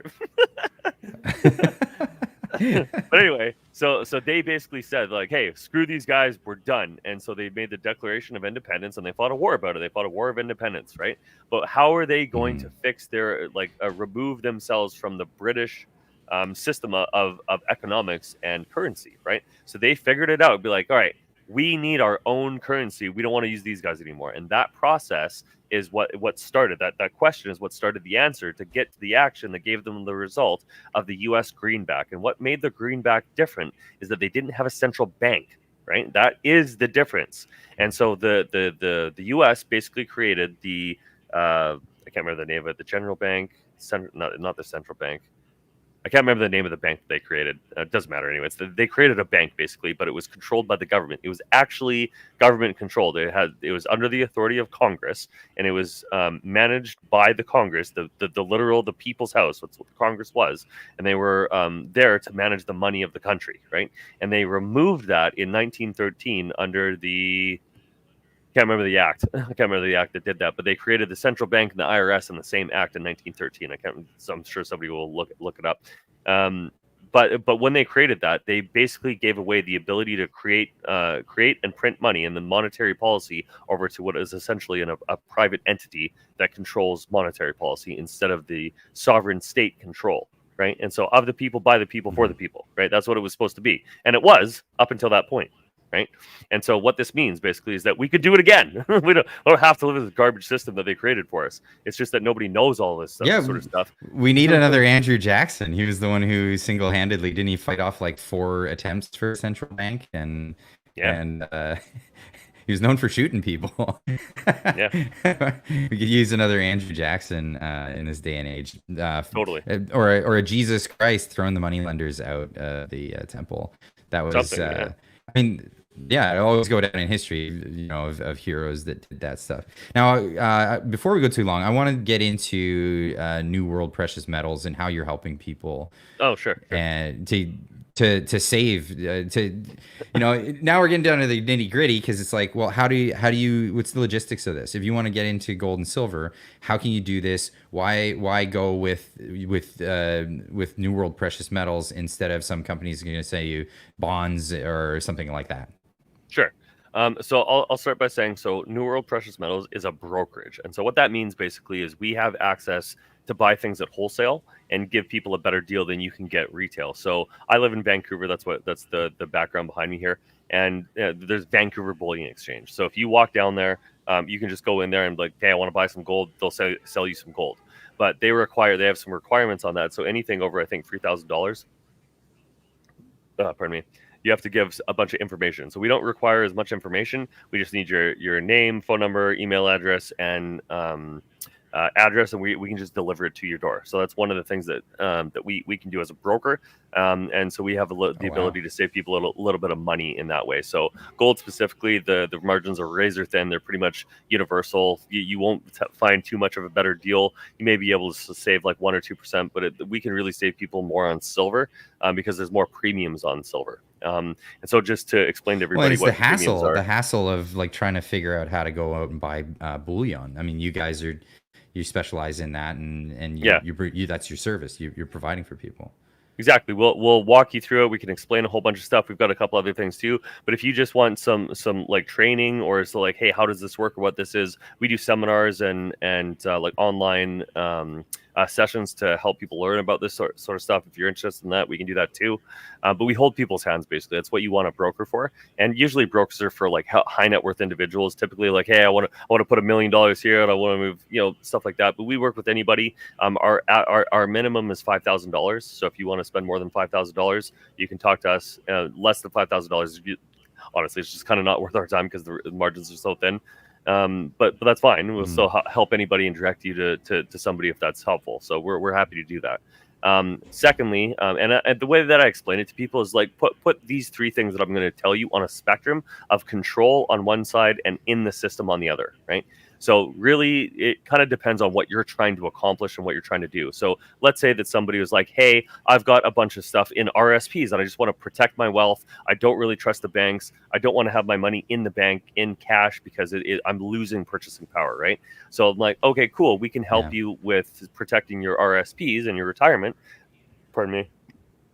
Because we work with Questrade, and you can move your RSPs into physical precious metals. That's one of the things that we can do. And so that's the opposite of in your hand. So if we deliver it to your house, you have absolute control over it. It's 100%. Nobody can take it from you. It's in your possession, maximum control, right? The opposite end of that spectrum is that it's in the system, right? So the Questrade vehicle that we do is outside of the banks, so it sits in a private vault, which is really good. So I'll explain bailouts and bail-ins after this.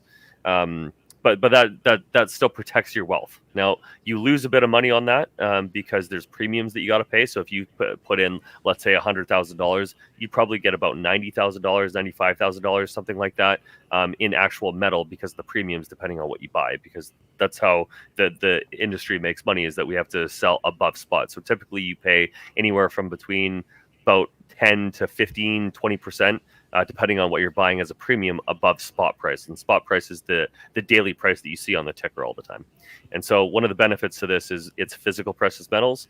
And I'll just make a slight comment about ETFs. So there's SLV and GLD that you can invest in.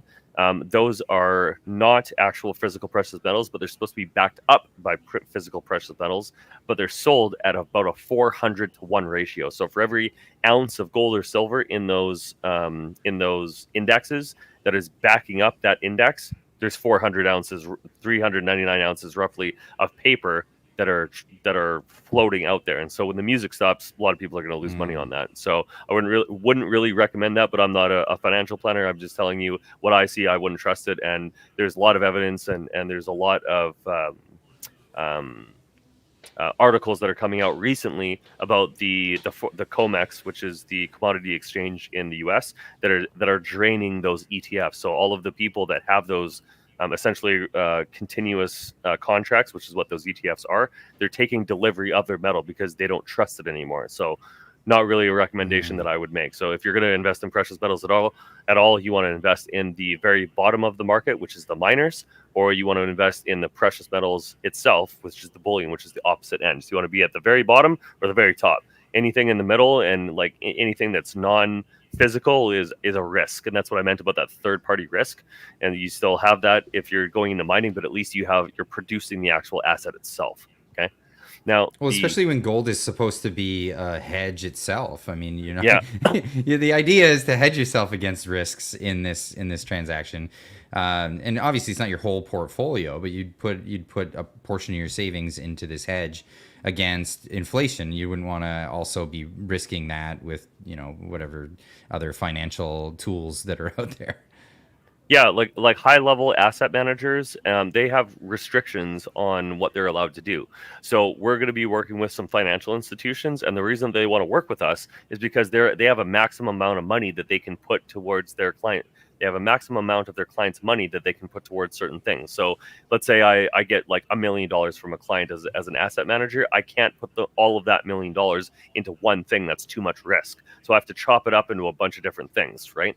But I'm limited to what I can do based on their net worth. So like a financial advisor you'll go to a financial advisor, like, what should I invest in? And they'll be like, well, you can put stuff over here, you can put stuff over there, but I can only take 35%, let's say, of your money, and I can only do these things with it because that's what I'm allowed to do by regulation. So gold and silver, because it's a commodity, and bullion specifically is tax exempt. So we have way more agency in what we recommend our clients to do. So it really depends on how much and how safe you want to be. So as an example, if you're like, hey, I just want to hedge against my net worth, generally that's 10 to 20% of your net worth that you put into gold and silver as a hedge against everything else. So if you had that money in gold just before the 2007-2008 global financial crisis, that 10 to 20% was your best performing asset because everything else collapsed. And then after that, it shot up, right? And so if that happens again, this is a question everybody should ask themselves. If this was going to happen again, which it will, what does my portfolio look like? And this is one of the reasons that you would think of, well, maybe I should put some money into gold and silver to hedge against the market crashing, because that is coming. I'll show you that in a sec. And so these are the reasoning behind it. So let's say that you think, like, hey, I don't trust anybody. I don't trust the banks. I don't trust the government. Just get all of my money out of everything and get it into my possession. Well, you can buy all gold and silver if you want. And so this kind of brings us to my final option, which is our wholesale program. And so what this is basically is a wholesale program outside of the banking system, more or less, that you can own precious metals in a vault, and you're essentially buying ounces in, the like 12.5 kilogram bars. So you have a set amount of ounces that you buy. You can still get delivery of these ounces, but essentially they sit in the vault and it's very liquid. So this is about the most liquid thing you can do. So let's say that you're like, hey, I know things are going to be bad, but I don't think the economy is going to collapse, and I want to be in cash and get a profit on what I think is going to happen. When gold and silver go up, I want to be able to sell that and then reinvest that back into the market. Totally an option that you can do. You can use this vehicle to do that, and it's very safe. It's very liquid. You can transfer it outside of the country if you want to. You can loan against it, so you can guarantee to get the money out without having to sell the actual underlying asset. Something I've been doing regularly.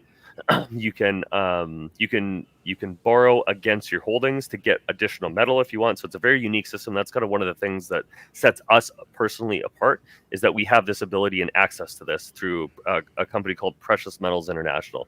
Great company. They've been in Canada for like 30 years. We've worked with them a long time. So they're a fantastic, JV partner. So an ally, a collaborator, whatever you want to call it. And so those are kind of the three options that we have. And a lot of people have been coming to us lately. They're like, hey, I'm losing money just having it sit in my bank account. I don't trust the banks. Oh, yeah. And I was going to mention this. So everybody can think of this too. So if everybody remembers back to the GFC in 2007, 2008, what did we do? We bailed out the banks.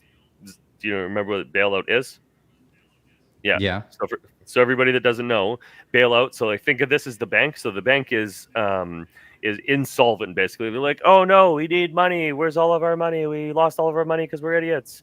So the government is like, all right, don't worry, bro. We got you. We'll give a bunch of public money. Here you go to stabilize the bank. So the bank is now whole. That's a bailout, right? So that's money from outside the bank into the bank, right?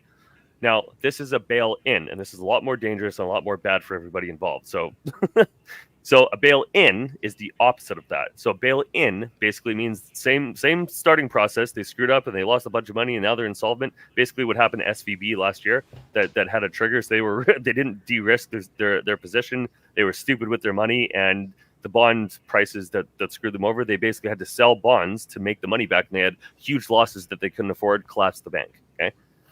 Mm-hmm. So they bailed out SVB, and all of the bank collapses that happened last year. I think there was 8 major banks last year. Credit Suisse, which is 250-year-old bank, collapsed. Okay, those were all bailouts. They were all bought up by other banks to stabilize the banks. Now, a bail-in is the opposite. So instead of money coming from outside of the bank into the bank, is the bank takes all of the assets in the bank, which includes safety deposit boxes. I should mention. Is that they take those assets and transfer them into either stock in the bank or debt in the bank. So they basically like, hey, thanks for trusting us with your money. We'll take it because we need it. Here's some stock in the bank that's now worthless. And that's what a bailout is. Oh, wow.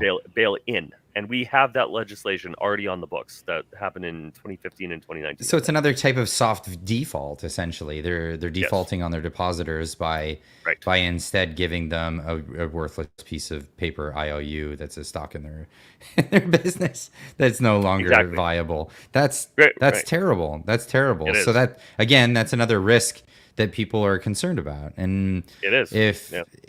If they're going to have their savings and then be able to utilize those savings, even in a scenario like that, you want to have it somewhere else, and in something that's in the bank. preferably not high risk. Because like we're in a situation where like savers are forced to go in the stock market. They're forced to get into real estate. They're forced to get into all these other things because their money's just sitting there losing value all the time. So instead, you have to get something that's going to have a return. Yeah, and so there's a couple of things that I want to show everybody that will put this into visual perspective. Give me 1 sec, I'll pull it up. Should I pop that on the screen then? Yeah, give me 1 sec to find it. Here it is. Yeah, I can put it up now. So remember back in 2007, 2008. So these are the unrealized losses of the banks, right? So down here is 2007, 2008. So basically some of these banks, and this was the residential subprime mortgage crisis. That was this. Okay. This is now. Holy cow. That's nasty. U.S. banks continue to amass record unrealized investment losses. Unreal. Yeah. So this is going to be a doozy, right? And so the other thing I want to show you, and so I said earlier, so when SVB collapsed last year, there was this funding program, so the Bank Term Funding Program. This is one of the things that they use to paper over the bank. So this was essentially a bailout without actually calling it a bailout. They basically gave banks a lending option so that they could take money out without having to sell their assets. And there's a bunch of other nonsense that happened. It's kind of out of scope for what we're talking about right now. So the other thing, where to go? So this is what I was going to show you a little bit earlier. So this is the run up to the Depression. Okay. So 1913, basically right here, which is where the central bank started. So this is 1916 over here somewhere. So it's slowly going up and down, blah, blah, blah, blah, blah. So now we have this massive incline, right? September 2nd, 1929, Black Tuesday, Black Thursday. I can't remember which Black day it was. Can't remember which day it fell on. But then you had this massive fall, a pullback, and then a massive fall, right? So this was a 90% decline over the space of 3 years, right? Wow. This is where we are now, more or less. This is it looks the same. Exactly. And to that point, this is what the S&P 500 now versus 1929. So this is, I think, the Dow Jones, because I don't think the Fortune 500 was a thing back then. But this is essentially what it looked like. And this fall is what. So the white line is where we are now. But this fall Right. on this side, more or less, is just this part right here. Wow. Wow. And so what I'm saying, and what I was telling you about central bank digital currencies, is this to me is what the plan is, right? The only way they're going to get us to accept whatever nonsense bullshit that they want us to accept is if everything that we have doesn't work, doesn't effective. We can't use it, right? And so everybody that's in the know, that's in the financial sector, right? All the Fortune 500 people, they're selling their assets. They're selling their stocks. We're at the top of the market. We're at historic highs. And let me show you one more thing. Bring up my page one more time. So this is essentially the history. If I go, oops, sorry, let me just reload that. This is so the Dow Jones Industrial Average 100-year historic data. Okay, so this is 1929, right? Down all the way down here to the 30s, right? But if you invested here, right, somewhere around here, it took you almost 10 years to get back to where you were, right? And right. every time this has happened, right? So this is the 60s, started to go down, and where's 1971? So this right here, this recession is right here, and it's right there is when we got off the gold standard in 1971. So from this point, 1971 to basically this point, 10 years. No, more than that. 15 years. So if you invested in the stock market at this time, it took you 15 years to get back to where you were if you didn't sell. Right? And now we're at the all-time high. How high can it go before it starts to come down again? Not much longer. Right. Right. And then you have just nothing but nothing to gain, everything to lose. Yeah. And so I've kind of said this a lot lately, is that the best time to buy gold and silver was 10 years ago after 2007. The second best time is today.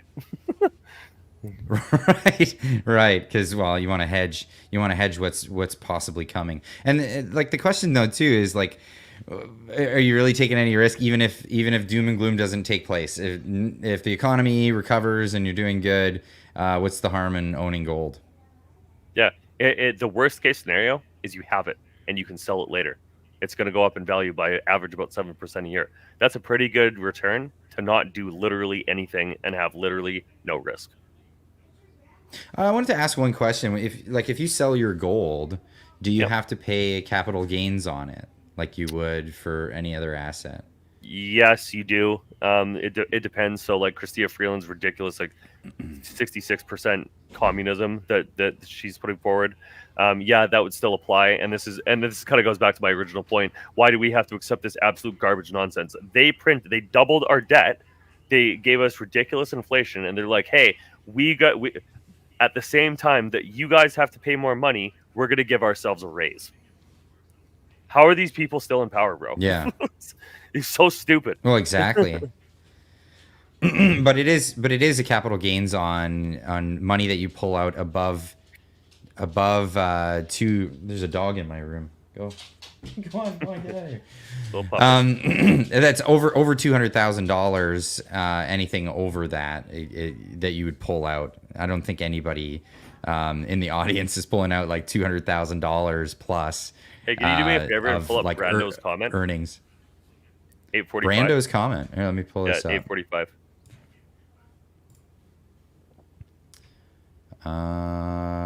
Because I'll answer this. There we go. Yeah. Listen, nice sales pitch, bro. Yeah. Listen, man. These are the facts of history. I'm telling you this information. I may sell gold, but I got into this because I see these things happening for like the last 20, 30 years. You can take this information however you want it. I don't care what you do with your money. You protect it or don't. It doesn't affect me. But I'm doing this because I want our country to succeed, and I want people to be able to defend their wealth that is being stolen from us. So if you think that I'm just here to make money, I'm not. I'm talking about the history of this stuff to try and tell people this is the risk that we face and something that I see as an affront to not only us, but our families and our future. So I'm not just here to make money. Otherwise, I'd be doing stuff completely different than this. So take that for what. Well, you know, when people come to my shop, and they want the car fixed. They're like, you just want to make money. You're not here to really help me with my car, are you? Yeah, I'm here to help you with your car, and that's how I make money. So it's you can be both at the same time. So yeah, I like first off, win-win before we get exactly, win-win is great. And you know, before we move to the next segment, I just want to say thank you for joining tonight. And of course, you know, you're welcome back anytime. It was great meeting you in person. And yeah, man, real pleasure, man. Thank you so much. Now I want to get into. I'm going to cut that for when I do the recording for Monday. But I'd like to get into some of the super chats because people have donated to the channel and had some messages here. So let's get into that a bit here. So we've got Pearl Fauser. I hope I'm pronouncing your name correctly with a $10 super chat. Thank you so much. Clyde, I'm a fan of your weekly programs as well as Northern Perspective. The good news. People are listening and talking. Thank you for keeping us informed. Well, thank you so much. I really appreciate that. And I'm, of course, as well a fan of Northern Perspective. They're doing a bang-up job. So good that the government had to expose them because they were anonymous characters on the internet, and now they show their faces. So that happened. Winiska with a $20 super sticker. Well, thank you for the $20 super sticker, Winiska. Thank you so much. Penny D with a $2 super chat. Thank you. It says, Bryce, if there is a war, will the government take our gold? Getting back to that question again. Yeah, potentially. I don't know if you want to address that real quick again. Yeah, potentially. And this is one of the risks, is that somebody steals your gold from you, just like they steal anything else from you. So the question is, how easy is it for them to steal from you, and how well is it protected, and what is your ability to protect it if they do make that choice? And so, you know, I kind of overviewed a couple of things that you can do, and there is some mitigating factors and some ways that you can mitigate against that risk. But yeah, it is part of the conversation. But at the end of the day, this is a war. This is a war on you and your family and your finances, and it's coming. So like I said this a lot over the weekend too, is that, you know, regardless of whether you're at the front line or the back line, the line is coming to you eventually. Fair enough. And well, like if you have your gold, if you have it delivered to you, you can protect it yourself. And then also, if you have it in where is the storage facilities? Like, they're not all in Canada, are they? No, we've got vaults around the world if you wanted to move your gold outside of the country, but we have two main ones that we use, one in Calgary and one in Mississauga. Okay, so if you wanted it moved to another place where the Canadian government can't touch it, that's another option. So that's fantastic. It is, yeah. Got Steve's Hyde, member for 10 months on the channel. Thank you for that. Says, what happens if the power grid goes out for 2 weeks or more? I personally have had cash. I've had cash in personal situations where it was like, maybe not the power grid going out, but we've had situations where, you know, we go to the grocery store and the credit card machines aren't working, and we carry around a bit of cash just for that reason. But yeah, what if the power goes out and you're out of power for weeks? Yeah, so a really great question. And so this is kind of one of the reasons that I always say when I talk about gold and silver. The purpose of gold and silver and the purpose of currency and the purpose of any of these things is to get resources, right? What is the number one resource that you should have on hand beyond everything else is food. Food is the number one thing that you should have a resource of. And if you don't have more than 90 days worth of food in your possession at all times, you should do that. You should fix that, because that's the number one thing. If power goes out for 2 weeks, well, what if it goes out? It doesn't come back online. All of the food in your fridge and freezer is useless, right? Do you still have a way to cook? Do you still have a way to keep yourself alive? Do you have water that you can get, or a water purification system? Like, you got to understand that most people don't think in this way, and not in this sense of preparedness. That what if something happens? You remember when Rogers was down for 2 days and half of the country didn't work? Well, what if that happens for a week? Like, nothing will work, right? So you have to have something that's in your physical possession that you can rely on, that requires nobody else, so that you personally can keep you and your family alive, right? And I'll use one more example too. So remember in 2021, right? And I use this a lot because it's just the best example. So in 2021, right? everybody for some reason 1 week just collectively decided that we're not going to have any toilet paper anymore, and I have to buy like 2 or 3 years worth of supply, right? And then the toilet paper disappeared off of the shelves for like months, right? But I live in Vancouver, and this happened in Vancouver too, and we literally manufacture this stuff and ship it all over the place, and it still was gone here. It was back ordered for months, right? But what if that happens? And that was a demand side decision. That was not a supply problem. There was no interruptions whatsoever. Just collectively decided one day that was going to happen, right?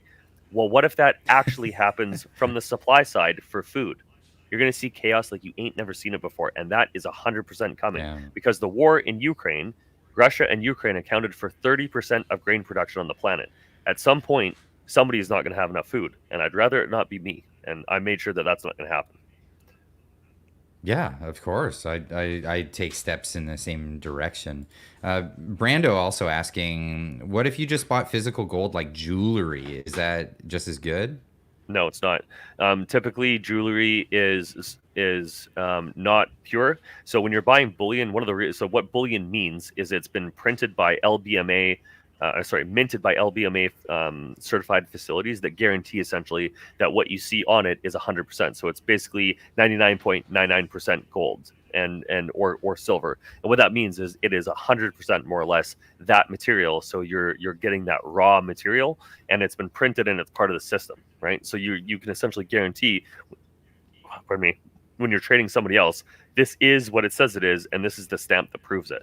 So when you're dealing with gold or with gold jewelry or silver jewelry, how are you going to be able to ascertain or verify that is 100% gold or silver? It's really difficult. And well, most you'd have of the to have value it in that, appraised, wouldn't you? Like that's too. the inconvenience of it, and half the Right. value is in the artisan's work, right? It's not in the actual value of the metals in the jewelry. Exactly. So if you paid, let's say, $1,000 for something, probably about 500 to 400 of that, something like that, is the cost of manufacture and the cost of the artistry, right? So you're not paying for the metal itself; you're paying for the art, right? Because that's essentially what jewelry is. So yes, there is still value of it. And it's still going to be gold on some level, but how are you going to trade that? What's the value of that? Is it even pure? How do you know? The reason that you buy bullion is for an intermediary for resources. Fair enough. Incidentally, did you hear about you heard about the gold heist that happened at Vancouver Airport, right? I did. Yes. Did you hear how they got it out of the country? They got busted, but months later they got busted, and they found out how they were getting it out of the country. They were making jewelry. Oh, really? They were making jewelry. Oh, they melted down. They were melting. Yeah, they were melting it down and making gold necklaces and stuff, and then just wearing it and going over the border. Yeah. They'd done it enough times that they kind of like they flagged them like, why are you traveling so often? You're not working, you're not commuting for this thing, and then they busted somebody, and yeah, it turned out that they were melting like bars and making gold jewelry. It's hilarious. And the most infuriating part of that is that they released those bozos like literally after that. Like this is the biggest like monetary heist in like Canadian history, and they're like, yeah, cool, slap on the wrist, go out there. It's absolutely absurd how incompetent our government is across literally every aspect of society. It's unbelievable. Yeah.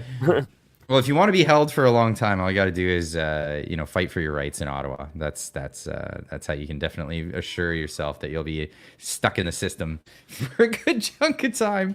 That's exactly it. But hey, I want to thank you. I want to thank you for coming out so much today, Bryce Wade. Everybody, where can they find you on social media? Or obviously they'll have the link for New World Precious Metals, but how can they find you on social media? What are you doing online? Yeah, so I'll just bring this up because this is kind of my socials. Oh yeah, I'll just share this. There we go. So if anybody wants to get a hold of me, you can email me or connect with me on Twitter. Oh, I'm sharing screen. Oh, okay. Sorry, my bad. I was looking in the chat. I'm like, what? Yeah, so this is me. If anyone wants to connect there, I have my DMs open on Twitter, so that's probably the best way to reach me. I'm on there all the time. I'm on Facebook as well. But if you want to email me directly as a question, yeah, feel free to reach out. I'll talk to anybody. Awesome. And I want to thank the audience tonight for coming out. It's we went a little bit longer. We went about almost a half an hour longer than usual. But it always goes that way when you get into a conversation like this. You're just like, okay, what else can I learn? What else can I learn? And what else can I find out about how things are going in this country? Bryce Wade, thanks for joining me. And everybody, we'll see you back. Oh, no, we're not doing Monday. It's a holiday. It's Happy Canada Day, everybody. That's what I gotta say here. Happy Canada Day to everybody, and we'll be seeing you soon enough. Thanks for coming out, and as always, keep on trucking.